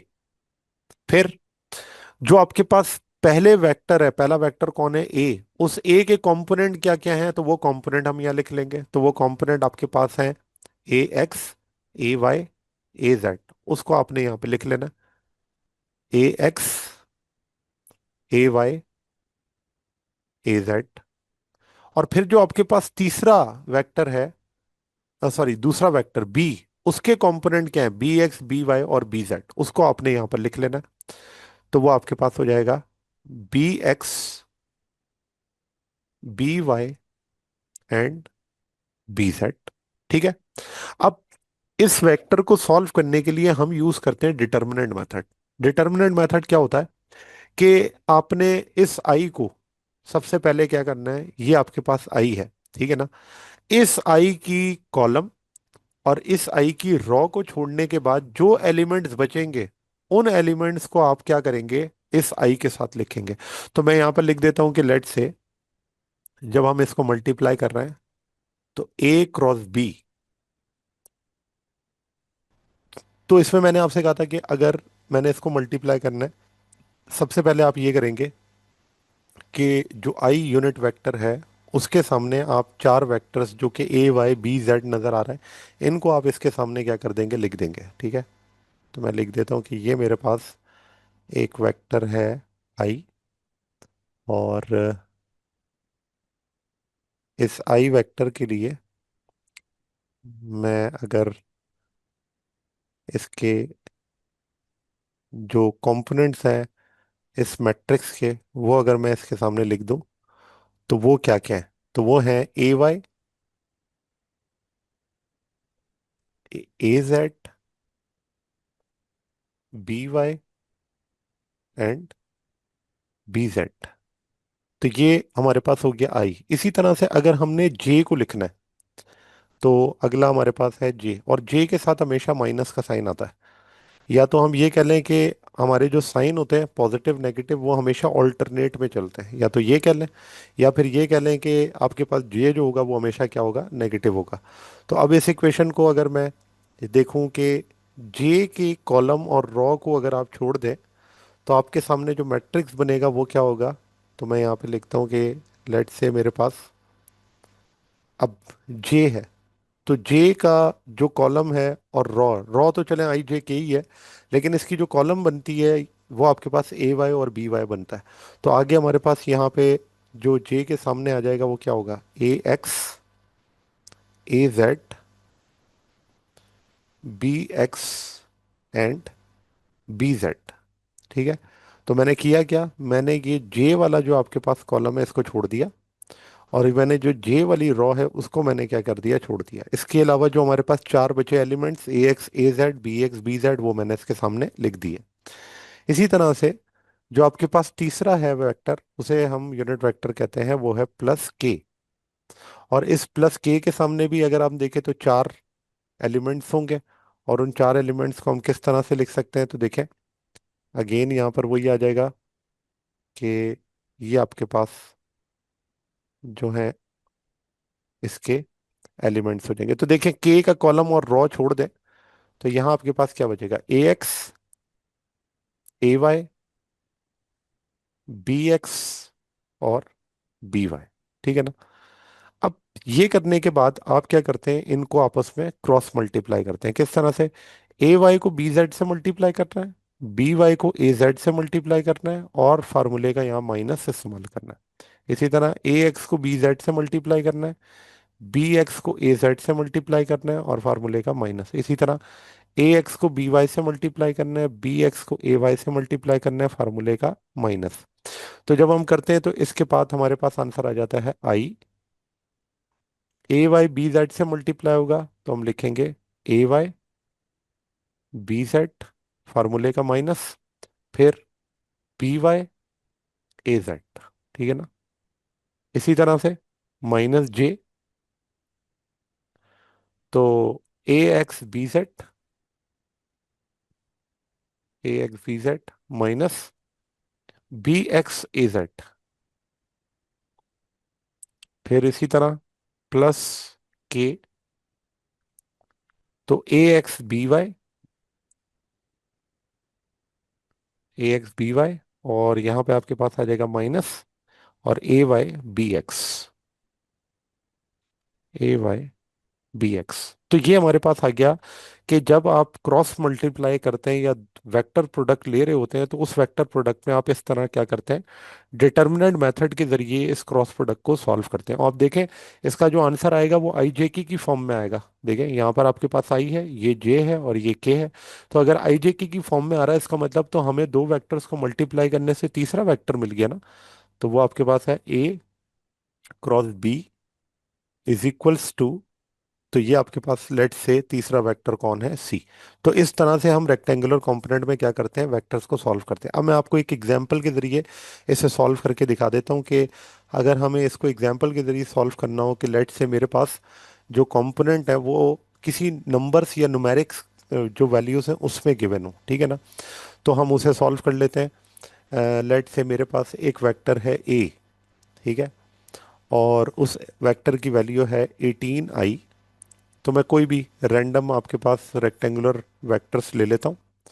18i -5k। ठीक है, ये मैंने एक जो था वो वेक्टर ले लिया। अच्छा, इसी तरीके से अगर मैं दूसरा वेक्टर ले लूं, बल्कि चले हम इसको पूरा ही ले लेते हैं कि 18i + 2j + 4k। इसी तरह से वेक्टर बी है, और उसको मैं लिख देता हूं i + j और -k। ठीक है, मैंने क्या करना है, इनका डॉट प्रोडक्ट लेना है। ए को मैंने बी से क्या करना है, मल्टीप्लाई। तो जब मैं ए को बी से मल्टीप्लाई करता हूं तो मेरे पास आंसर आता है a b cos of theta. लेकिन ये फार्मूला तो मैं तब लगा सकता हूँ ना जब मुझे ए और बी का क्या पता हो, मैग्नीट्यूड पता हो। तो हम यहाँ पर सिंपल क्या करते हैं, हम इनका स्केलर प्रोडक्ट ले लेते हैं। और कैसे कि हम इन दोनों को आपस में मल्टीप्लाई करते हैं, और इस तरह मल्टीप्लाई करेंगे कि सिमिलर सिमिलर वाले आपस में क्या हो जाए, मल्टीप्लाई हो, और बाकी सबको हम क्या कर दें, जीरो कर दें, और उनको हमें मल्टीप्लाई करना ना पड़े। तो मैं ए की जगह पर ए की वैल्यूज लिखता हूँ, 18i + 2j + 4k, और डॉट bi + j -k। अच्छा, अब आप क्या करें, मल्टीप्लाई करें, जैसे कि मैंने आपको बताया कि जो सिमिलर सिमिलर वाले वेक्टर्स हैं उनको हम क्या कर सकते हैं, मल्टीप्लाई कर सकते हैं। तो 18 को जब मैं मल्टीप्लाई करूंगा आई वाले के साथ, तो 18 के साथ तो आई है, और आई के साथ यहाँ पर क्या है, 1 है। तो यहाँ पे आपके पास आंसर आ जाएगा 80.18i.i।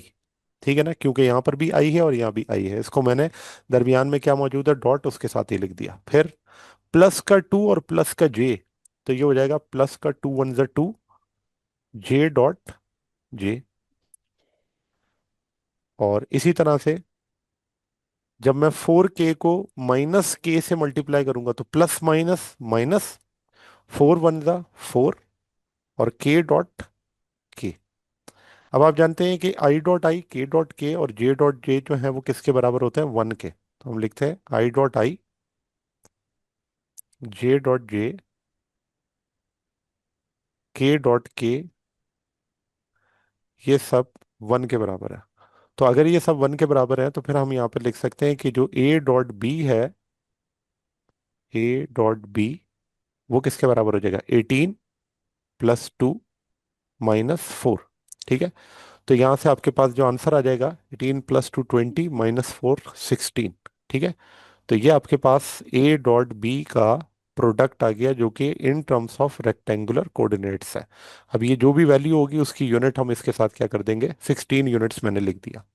तो ये तो हो गया स्केलर प्रोडक्ट, यानी कि अगर आपको रेक्टेंगुलर कंपोनेंट्स में इस तरह गिवन हो, तो आप क्या कर सकते हैं, इन वेक्टर्स को डॉट प्रोडक्ट के जरिए सॉल्व कर सकते हैं। अब जरा वेक्टर प्रोडक्ट की भी इसी तरह से एक एग्जांपल ले लेते हैं कि आपको समझ आ जाए कि पेपर में अगर वेक्टर प्रोडक्ट निकालने के लिए आ जाए और आपको कंपोनेंट्स गिवन हो, तो फिर हम किस तरह से लेंगे, देखें।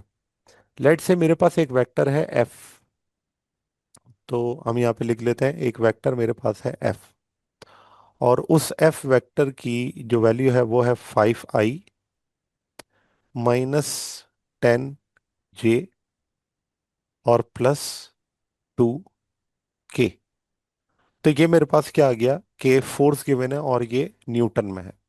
इसी तरह मोमेंट आर्म, मोमेंट आर्म जिसे परपेंडिकुलर डिस्टेंस कहते हैं, वो गिवन है 3i +4j और प्लस हम कह देते हैं 0k। ठीक है ना, और ये किस में गिवन है, मीटर में। आपसे कहा जाता है ये बताएं टॉर्क क्या होगा। तो टॉर्क का जो फार्मूला है वो होता है moment arm multiply by force, cross product of moment arm and force. अब यानी कि हमें क्या करना है, हमें ना इन दोनों का क्रॉस प्रोडक्ट निकालना है। तो मैंने आपको अभी बताया कि क्रॉस प्रोडक्ट निकालने के लिए हम क्या करते हैं, मैट्रिक्स बनाते हैं। तो हम अगेन यहाँ पर यही करते हैं कि अब हम मैट्रिक्स बना लेते हैं, R×F = तो मैट्रिक्स बनाने के लिए मैंने आपको तरीका बताया कि दोनों में अगर आप देखें तो i j k तीनों दोनों के अंदर है। तो इसका मतलब i j k तो हम दोनों का सिमिलर करके लिख लेंगे एक ही तरफ। तो ये मेरे पास आ गया आई, ये हो गया जे, और ये हो गया के। ठीक है। अच्छा, अब सबसे पहला जो वेक्टर यहाँ पे आपको नजर आ रहा है वो कौन है? आर। तो आर के कंपोनेंट्स क्या क्या है? वो है 3 4 0। तो हम यहाँ पर भी इसी तरह लिख देंगे, 3 4 0। ठीक है। फिर जो तुम्हारे पास दूसरा वेक्टर है वो है एफ। तो एफ के कंपोनेंट क्या क्या है? 5 -10 और +2। ठीक है। तो यहाँ पर हम इसी तरह से लिखेंगे, 5 -10 और +2। ठीक हो गया, ये हमारे पास क्या बन गया? वेक्टर मैट्रिक्स बन गया। अब मैंने कहा था कि इसको मैट्रिक्स को हम किस तरह से सॉल्व करते हैं, कि सबसे पहले हम क्या लेंगे? आई। और आई की कॉलम और रॉ को हम क्या कर देंगे? छोड़ देंगे। तो मैं यहाँ पे लिख देता हूँ, ये है आपके पास आई।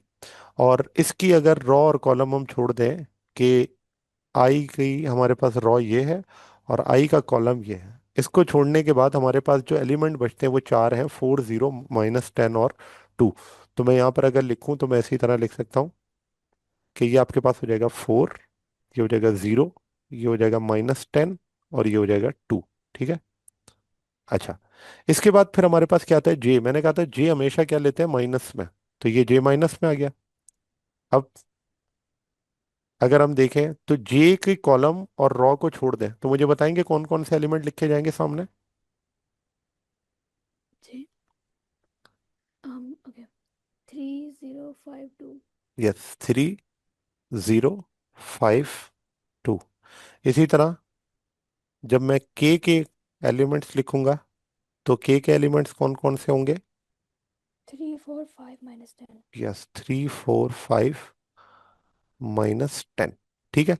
अच्छा, अब मैंने आपको तरीका बताया कि 4 को 2 से मल्टीप्लाई करना है, 10 को 0 से मल्टीप्लाई करना है, फार्मूले का माइनस लगाना है, 3 को 2 से मल्टीप्लाई करना है, 5 को 0 से मल्टीप्लाई करना है, फार्मूले का माइनस लगाना है, 3 को -10 से मल्टीप्लाई करना है, 5 को 4 से मल्टीप्लाई करना है, फार्मूले का माइनस लगाना है। तो बिल्कुल यही काम करते हैं।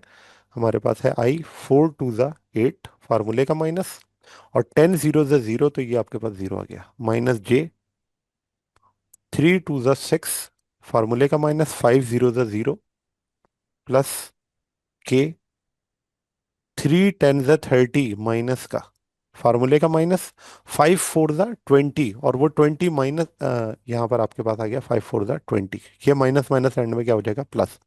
अब देखो यहाँ पर मैं क्या लिख सकता हूँ? 8i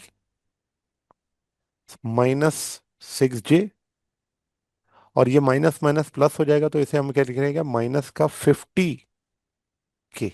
ठीक है। तो अगर आप देखें तो हमने यहाँ से क्या किया? टॉर्क फाइंड आउट कर लिया, जो कि हमारे पास क्रॉस प्रोडक्ट है किसका? आर क्रॉस एफ का, और इसकी यूनिट क्या होगी? Newton metre. ठीक है। तो इस तरह से हम किसी भी वेक्टर का जो क्रॉस प्रोडक्ट है वो फाइंड आउट कर लेते हैं, अगर हमें रेक्टेंगुलर कंपोनेंट्स क्या हो? गिवन हो। क्लियर है? Yes. अच्छा, अब जब हम इस क्रॉस प्रोडक्ट को फाइंड आउट करते हैं तो इस क्रॉस प्रोडक्ट से हम क्या क्या और कैलकुलेट कर सकते हैं? तो इसकी एप्लीकेशन के अंदर ये है कि हम एरिया ऑफ पैरेललोग्राम जो है वो क्रॉस प्रोडक्ट के जरिए क्या कर सकते हैं? फाइंड आउट कर सकते हैं। अब वो किस तरह से हम निकालेंगे? तो देखिए, मैंने ये एक पैरेललोग्राम यहाँ पे शो किया हुआ है, और इस पैरेललोग्राम में कौन सी साइड क्या कहलाएगी इस चीज़ को हम शो कर देते हैं। लेट से मैं कहता हूँ कि ये जो आपके पास पैरेललोग्राम है इसके कॉर्नर्स PQR, और ये आपके पास क्या है? एस है, PQRS। अच्छा, तो अगर आप देखें तो हमारे पास जो इसके अंदर वेक्टर्स हैं, उन वेक्टर्स को अगर मैं कह दूं कि लेट से मेरे पास दो वेक्टर हैं, एक वेक्टर है बी, एक वेक्टर है ए, तो मैं यहाँ ड्रॉ कर देता हूँ। ये मेरे पास वेक्टर है बी। ठीक है। और इस वेक्टर को मैंने ऐसे ड्रॉ कर दिया। ठीक है। ये वेक्टर है बी। और जाहिर सी बात है कि इक्वल वेक्टर्स हैं तो ऊपर भी आपके पास यही वाला वेक्टर ड्रॉ होना चाहिए। तो यहाँ पर भी आपके पास जो वेक्टर होगा वो इसी तरह से बी होगा, तभी तो ये पैरेललोग्राम बन रहा है ना, क्योंकि हमने ये पढ़ा पैरेललोग्राम आपके पास दो साइड्स क्या होती हैं? इक्वल होती हैं। तो ये ऊपर जो मैंने लाइन बनाई हुई है ये भी वेक्टर एक्चुअली क्या होगा? बी होगा। बिल्कुल इसी तरीके से एक वेक्टर हमारे पास जो इसके साथ मल्टीप्लाई हो रहा है वो है आपके पास ए, और इस वेक्टर को मैं यहां पर कह देता हूं ए वेक्टर। ठीक है, ये आपके पास हो गया ए वेक्टर। अब इस ए वेक्टर के अगर हम कंपोनेंट देखें तो यहाँ पर दो कंपोनेंट्स हैं, क्यों? क्योंकि एंगल बन रहा है थीटा। ठीक है ना? तो जो एक इसके अंदर कंपोनेंट होगा, उस कंपोनेंट को हम ए कॉस थीटा कहेंगे, जो कि बी के पैरेलल है या बी के अलोंग है। यहाँ पे आपके पास जो वेक्टर बी के अलोंग है उसे हम क्या कहते हैं? ए बी, यानी कि projection of A on to B. और इसे हम लिखते क्या थे? A cos theta. A cos theta. और जो परपेंडिकुलर होगा बी वेक्टर के, उसे हम क्या कहेंगे? ए साइन थीटा। तो यहाँ पे ये हमारे पास परपेंडिकुलर कंपोनेंट है और इसे हम लिख सकते हैं ए साइन थीटा। ठीक है ना? अच्छा, अब इन साइड्स को अगर देखा जाए तो हमें नजर आ रहा है कि ये वाली जो साइड है ये है बेस, और ये जो आपके पास साइड है ये है हाइट। ठीक है ना? तो एक आपके पास ये हाइट हो गई और ये आपका पूरा जो है ये क्या कहलाता है? बेस कहलाता है। ठीक है ना? तो अब जब हम एरिया ऑफ पैरेललोग्राम निकालते हैं तो एरिया ऑफ पैरेललोग्राम निकालने का क्या फार्मूला होता है? तो उसे हम लिखते हैं area of parallelogram. Area of parallelogram. और वो हम इस तरह से निकालते हैं कि आपने ए को बी से क्या करना है? मल्टीप्लाई। और जो भी इसका आंसर आएगा उसका आपने क्या ले लेना है? मॉड ले लेना है। ठीक है ना? यानी कि मैग्नीट्यूड निकाल लेना है। तो यहां से आपके पास क्या आ जाएगा? Area of parallelogram. अभी क्योंकि ऊपर हमने ये कैलकुलेट किया हुआ, तो उसी एग्जांपल को हम यहाँ कोट करके इसका एरिया ऑफ पैरेललोग्राम कैलकुलेट करेंगे।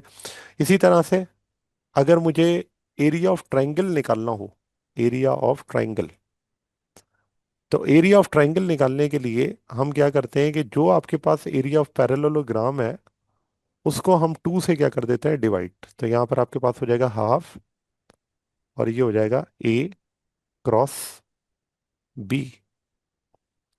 ठीक है, ये आपके पास कहलाता है एरिया ऑफ ट्राइंगल। ठीक है। अच्छा, अब जो मैंने ऊपर लिखा था उस चीज को अगर हम यहाँ पे प्रूव करें कि एरिया ऑफ ट्राइंगल और एरिया ऑफ आपके पास जो इक्वेशन है वो किस तरह से यहाँ पे बन रही है, तो देखें, जब हम एरिया ऑफ पैरेललोग्राम ले रहे होते हैं तो उसमें हम क्या करते हैं कि इस पूरे पैरेललोग्राम को दो ट्राइंगल्स में अगर आप डिवाइड कर दें, तो दो ट्राइंगल्स को अगर मैं हाफ ए प्लस बी और ए प्लस बी ऐड करूं, देखो कि पैरेललोग्राम को अगर देखा जाए तो ये एक तरह से दो ही ट्राइंगल बन रहा है ना, हाफ ए क्रॉस बी और प्लस हाफ ए क्रॉस बी। तो जब मैं हाफ और हाफ ऐड करूंगा तो मेरे पास आंसर क्या आ जाएगा? मेरे पास फुल आ जाएगा। इसी को तो हमने कहा ए क्रॉस बी, ये आपके पास क्या है? Area of parallelogram. जबकि अगर ये सिर्फ और सिर्फ हाफ ही रहने दिया जाए तो फिर वो पैरेललोग्राम कंप्लीट नहीं होता, फिर आपके पास वो क्या बन जाता है? ट्राइंगल बन जाता है। ठीक है। अब जैसे मैं आपको इसके अंदर एक जो है वो एग्जाम्पल जो कि ऊपर हमने सॉल्व की थी उसका हम क्या करते हैं कि ये आपके पास आया था ना आंसर 8i-6j-50 के। तो लेट से अगर हमें इसी का क्या करना हो?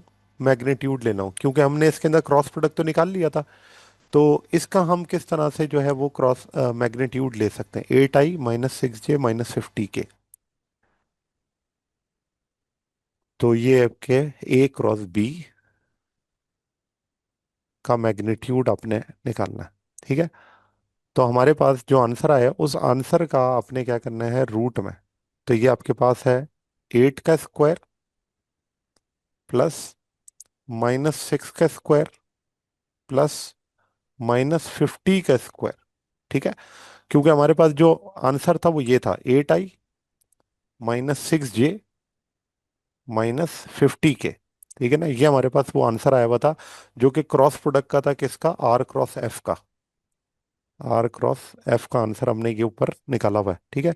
तो मैंने वही का उसी का ना 8i-6j-50 के का क्या कर लिया? स्क्वायर रूट ले लिया। तो अब यहाँ पर जब मैं इसका मैग्नीट्यूड निकालूंगा तो हमारे पास जो आंसर आएगा वो इस तरह से होगा कि 8 का स्क्वायर क्या हो गया? 64, 6 का स्क्वायर 36, और 50 का स्क्वायर करेंगे तो हमारे पास आंसर क्या आ जाएगा? 2500। अब आप इन सबको ऐड कर लें और आंसर बताएं कि क्या आएगा। 50.9. 50.9। 9. ठीक हो गया। तो ये हमारे पास जो है वो इसकी मैग्नीट्यूड हमने कैलकुलेट कर लिया। तो जब हम पैरेललोग्राम कैलकुलेट कर रहे होते हैं या उसका एरिया निकाल रहे होते हैं, तो वहां पर हम इसी तरह से ए क्रॉस बी को पहले किससे निकालेंगे, डिटर्मिनेंट मेथड से, और फिर उसका हम क्या ले लेंगे, मॉड ले लेंगे। और इसी तरह अगर आपको एरिया ऑफ ट्राइंगल निकालना होगा, तो एरिया ऑफ ट्राइंगल निकालने के लिए जो भी आपने मैग्नीट्यूड निकाला है एरिया ऑफ पैरेललोग्राम का, उसको आप 2 से क्या कर देंगे, डिवाइड, तो आपके पास आंसर आ जाएगा एरिया ऑफ ट्राइंगल का। ठीक है। अच्छा, तो ये हमारे पास जो थी वो कंप्लीट हो गई इसके अंदर प्रॉपर्टीज। अच्छा, अब इन प्रॉपर्टीज के बाद एक क्वेश्चन पेपर के अंदर आता है जिसको मैं आपको सॉल्व करा देता हूँ, जिसमें हमें क्या करना होता है प्रोजेक्शन कैलकुलेट करना होता है किसी वेक्टर का दूसरे वेक्टर के ऊपर। और वो क्वेश्चन किस तरह से आता है वो भी मैं आपको लिखकर बता देता हूँ, और उसके बाद फिर हम इसकी एग्जांपल्स को सॉल्व करेंगे। क्वेश्चन ये है, the projection of the projection of एक वेक्टर है 7i + 3j on i + j। ठीक है ना, ये आपके पास है। आपने क्या करना है, 7i + 3j का प्रोजेक्शन किसके ऊपर कैलकुलेट करना है, i + j वेक्टर के ऊपर। अब मैं क्या करता हूँ, सबसे पहले इन वेक्टर्स को नाम दे देता हूँ। तो लेट से पहला जो वेक्टर उसे मैं कह देता हूँ वो a है, और वो है 7i + 3j। एंड जो दूसरा वेक्टर है उसे मैं b कह देता हूँ, और उस b को मैं इस तरह से लिखता हूँ कि ये आपके पास है i + j। तो अगर कुछ नहीं लिखा हुआ तो इसका मतलब उनके साथ क्या लिखा हुआ है, 1 लिखा हुआ है। ठीक है। अब अगर हमने इसको कैलकुलेट करना है कि ए का प्रोजेक्शन बी के ऊपर हमने क्या करना है, फाइंड आउट करना है, ठीक है ना, तो उसे हम फिर किस तरह से लिखेंगे, तो उसे हम लिखते हैं ए कॉस थीटा, यानी कि ए बी। हमने फाइंड आउट करना है projection of A on to B. तो देखें इसको लिखने का तरीका क्या होता है, इसको हम इस तरह से लिखते हैं, B dot A is equals to magnitude of B and projection of A on to B. ठीक है ना, और हमने फाइंड आउट क्या करना है, हमें यही ए बी क्या करना है, फाइंड आउट करना है। अब इस ए बी को फाइंड आउट करने के लिए इसे हम कहते हैं प्रोजेक्शन ऑफ ए,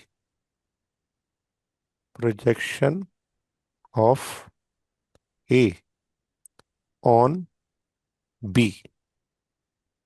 ठीक है, ए का प्रोजेक्शन बी पे आपने क्या करना है, फाइंड आउट करना है।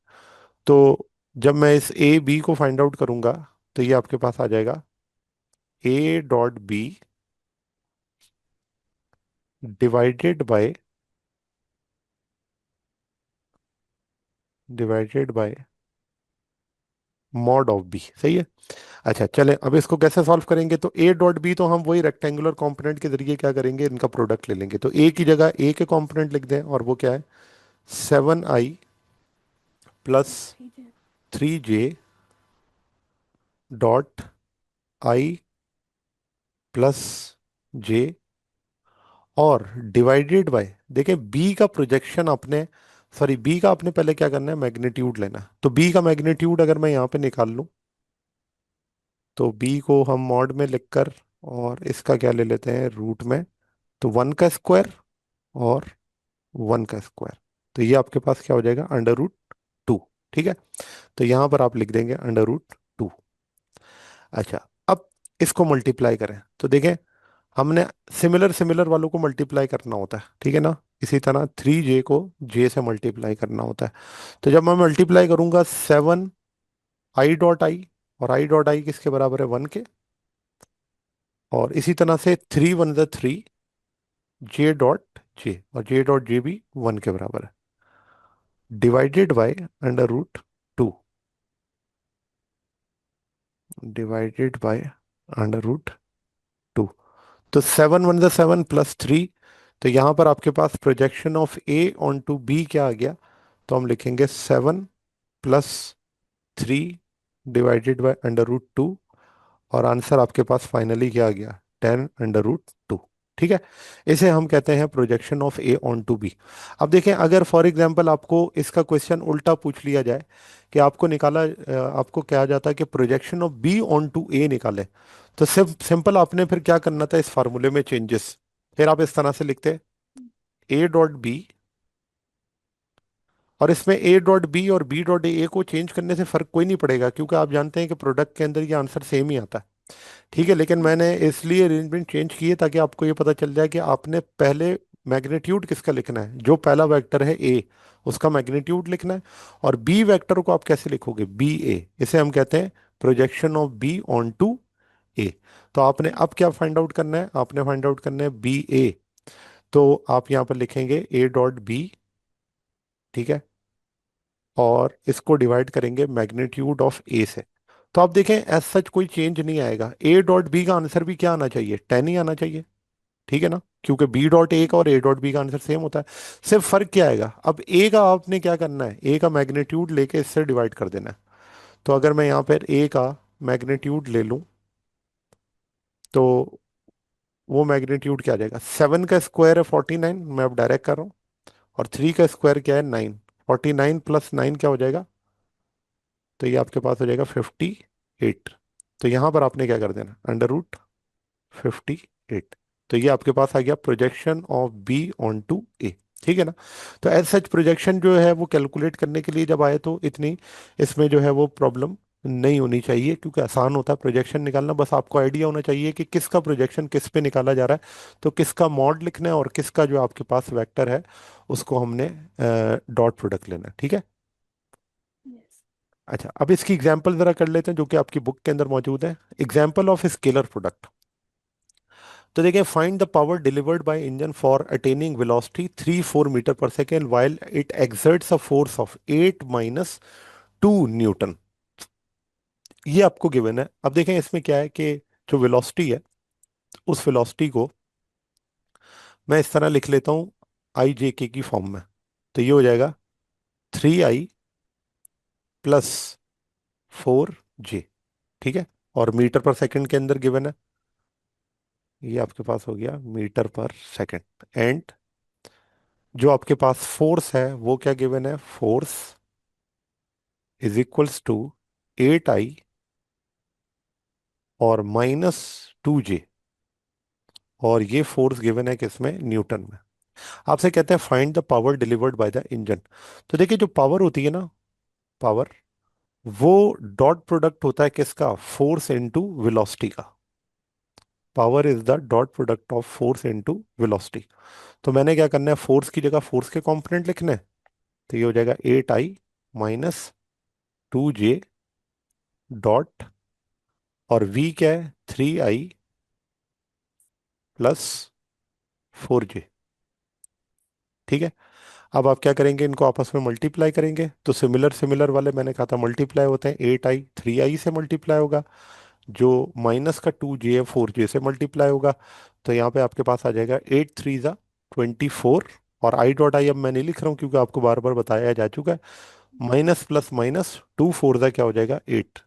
तो 24 - 8 कितना रह जाएगा, 16। 16 और पावर की यूनिट क्या होती है, वॉट। वॉट।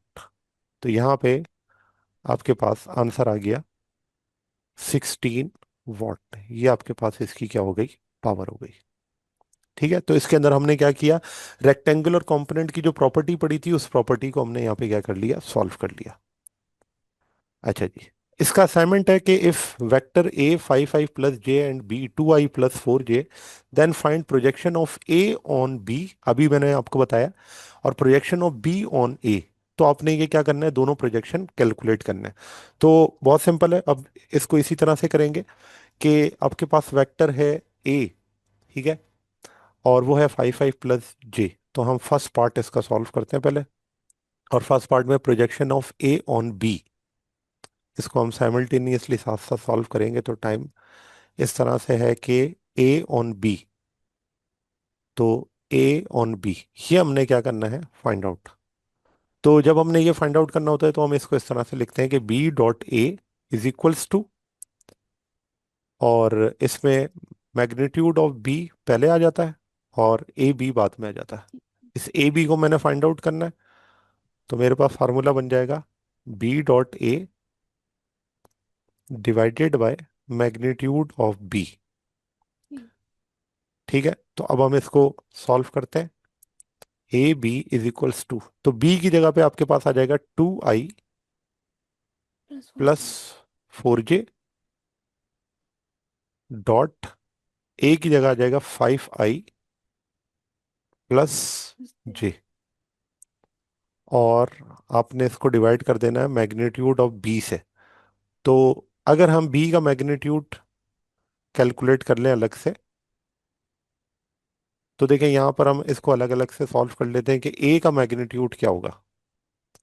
तो ए का मैग्नीट्यूड इस तरह से होगा कि अंडर रूट में आपने क्या करना है, 5 का स्क्वायर एंड 1 का स्क्वायर। 5 का स्क्वायर 25, 1 का स्क्वायर 1, तो ये हो जाएगा अंडर रूट 26। इसी तरह बी का मैग्नीट्यूड क्या होगा, तो बी की वैल्यू है 2, 2 का स्क्वायर 4 और 4 का स्क्वायर 16। 4 16, 16 प्लस 4 क्या हो जाएगा 20। तो ये आपके पास आ गया 20, ठीक है ना। यहाँ पर हम क्या लिख देंगे, बी के लिए 20, ठीक है। अच्छा, अब आपने क्या करना है, A B is equals to, 2 को 5 से मल्टीप्लाई करेंगे 10, और 4 1 ज़ा 4, डिवाइडेड बाय अंडर रूट 20। तो 10 प्लस 4 कितना हो जाएगा 14, डिवाइडेड बाय अंडर रूट 20। तो ये आपके पास आ गया projection of A on to B. अब देखें, हमें projection of B on to A निकालने में इतना प्रॉब्लम नहीं होगा। क्यों? क्योंकि हमने ए डॉट बी या बी डॉट ए तो कैलकुलेट किया हुआ है ना, और हमने मैग्नीट्यूड भी निकाले हुए हैं। तो अब हम इसको क्या कर सकते हैं, सॉल्व कर सकते हैं सेकंड पार्ट के projection of B on to A. तो मैंने आपको कहा था लिखने का तरीका ये है कि अब आप लिखेंगे ए को पहले लिख लें और बी को बाद में लिख लें। तो यहाँ पर आपके पास जो मैग्नीट्यूड है वो ए का आ जाएगा, और बी का प्रोजेक्शन ए पर आ जाएगा। तो फार्मूला आपके पास हो जाएगा B A is equals to, और ये हो जाएगा A dot B divided by magnitude of A. तो अगेन दोबारा से सॉल्व करने की जरूरत नहीं है, यहाँ पर हम 14 लिख देते हैं, और ए का मैग्नीट्यूड हमने निकाला हुआ अंडर रूट 26। तो ये आपके पास आ गया projection of B on to A, ठीक है। चाहे तो इसे डेसिमल में भी हम लिख सकते हैं, लेकिन ऐसा जितनी ज़रूरत नहीं होती। अगर कहीं पर अगर वो कहें कि डेसिमल में निकालना है, तो आप उस डेसिमल में कैलकुलेट कर कर बता देंगे, क्योंकि 20 का जो आपके पास रूट होता है उसको आप कैलकुलेट करके और उसकी वैल्यूज़ को वहाँ पे सब्सटीट्यूट कर सकते हैं, ठीक है जी।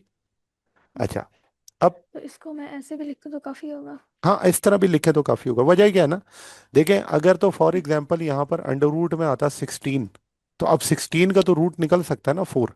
जी। लेकिन अगर आपके पास 17 आ गया, तो आप जानते हैं कि भाई 17 का रूट तो नहीं निकलता, तो इसलिए हम 17 ही लिख दे तो वो ज़्यादा बेहतर है, ना कि हम उसको क्या करें डेसिमल में लिख दें।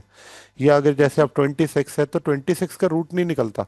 5 पॉइंट समथिंग में लिख तो सकता हूँ, क्योंकि 25 का रूट 5 होता है। तो मैं इसे लिख सकता हूँ कि 5.1 है, ठीक है ना। लेकिन अगर ये एग्जैक्ट होता 25, तो चलो फिर तो हम ये कर सकते थे कि खुद से लिख देते। लेकिन अगर आपको नहीं उसके रूट्स का पता होता, तो आप इस तरह भी लिख सकते हैं, ठीक है ना। ये भी आंसर करेक्ट है। अच्छा, इसी तरह वेक्टर प्रोडक्ट की एग्जांपल्स में, तो कहते हैं find the area of parallelogram whose adjacent sides are given by the vectors A and B, ठीक है ना। अब आपने क्या करना है, इन दोनों का सबसे पहले लेना है क्रॉस प्रोडक्ट। तो क्रॉस प्रोडक्ट से आपको क्या मिल जाएगा, इसका जो वैल्यू होगी वो पता चल जाएगी, और उसके बाद फिर आपने इसका क्या ले लेना है, मॉड ले लेना। तो फिर हम इसकी मैग्नीट्यूड तक पहुंच जाएंगे। लेकिन उन्होंने मॉड तक मेरे ख्याल में नहीं कहा। एरिया फाइंड आउट करने के जी। लिए चले हम उसको कैलकुलेट कर लेते हैं उसी तरह डिटर्मिनेंट मेथड से, सही है ना। तो A cross B, A cross B, तो सबसे पहले हम क्या करते हैं, इसका मैट्रिक्स फॉर्म करते हैं, ठीक है ना। तो अब क्योंकि हमने ऊपर इसकी प्रॉपर्टीज में ये बात पड़ी हुई है कि किस तरह से इसका मैट्रिक्स बनाया जाता है, सबसे पहले हम क्या लिखते हैं, i j k। तो ये आपके पास आ जाएगा i, ये हो जाएगा j, और ये हो जाएगा k, ठीक है। अब पहला वेक्टर हमारे पास कौन है, a। तो a के जो कंपोनेंट्स हैं उनको हमने यहाँ पर लिखना है। तो a के कंपोनेंट है 1 +6 और +2। उसके बाद दूसरा वेक्टर हमारे पास कौन है, बी। और बी के कंपोनेंट्स क्या हैं, तो वो है 7 +1 और +5। ठीक है। फाइव। तो अब हमने क्या करना है, इसका क्रॉस प्रोडक्ट लेना है। तो हम बिल्कुल इसी तरीके से करेंगे जैसे हम सीख कर आए, कि पहला जो आपके पास यूनिट वेक्टर है वो है आई। और उस आई के सामने आपके पास क्या क्या कंपोनेंट होंगे, 6, 2, 1, 5। ठीक है ना। ये आपके पास आई है। जे हमेशा माइनस में होता है, तो जे के जो यस। कंपोनेंट है वो क्या होंगे, 1, 7, 2, 5। टू सही है ना। फाइव। और फिर एंड में हमारे पास क्या आता है, के। और के हमारे पास जो कंपोनेंट है वो होंगे 1, 7, 6, 1। ठीक है। अच्छा। अब बाकी आपको फार्मूला पता ही है कि जब हम इन दोनों को मल्टीप्लाई करते हैं, इन दोनों को मल्टीप्लाई करते हैं, तो फार्मूले का माइनस लगा देते हैं। ठीक है। तो ये आपके पास हो जाएगा आई, 6, 5 × 30 -2 × 1 = 2, -j 1, 5, 5, फार्मूले का माइनस 7, 2 = 14, +k 1, 1 = 1, फार्मूले का माइनस 7, 6 = 30, 7, 6 = 42। ठीक है ना। तो ये आपके पास आ जाएगा 30 - 2, 28 आई। यस। अच्छा, फिर इस 5, 14 कितना बच जाएगा, 9, और माइनस माइनस प्लस है तो ये हो जाएगा प्लस नाइन 9j। जी। ठीक है ना, प्लस का 9j। और 42 माइनस, तो माइनस का 41 बचेगा। और ये लिख देंगे यस। -1, 41k। ठीक है। ये अब हमने क्या निकाल लिया, A × B। अब आपने इसका क्या लेना है, मॉड। तो जब आप इसका मॉड लेंगे तो आपके पास क्या आ जाएगा, इसका एरिया आ जाएगा। ठीक है ना, जिसे हम क्या कहते हैं, एरिया ऑफ पैरेललोग्राम। तो अब इसको फर्दर आप सॉल्व कर सकते हैं कि सिंपल हमने इसके अंदर क्या लेना है, स्क्वायर। 28 का स्क्वायर, 9 का स्क्वायर, एंड -41 का स्क्वायर। ठीक है ना। तो मुझे सॉल्व करके बताएंगे क्या आंसर आ रहा है।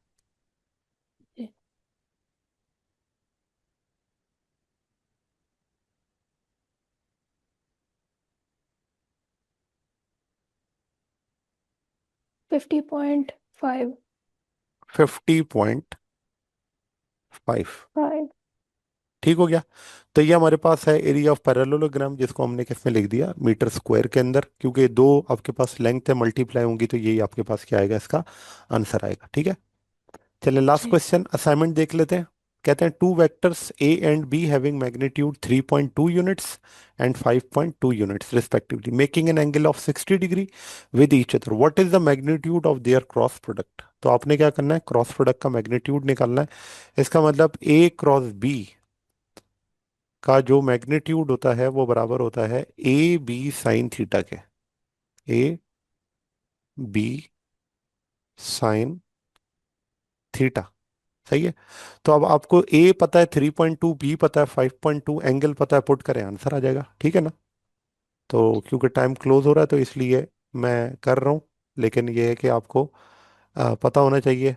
आप खुद भी सॉल्व कर कर देखिएगा। क्लास खत्म हो जाए तो उसके बाद आपने इसको सॉल्व करना है, आंसर आपका आ जाएगा। ठीक है।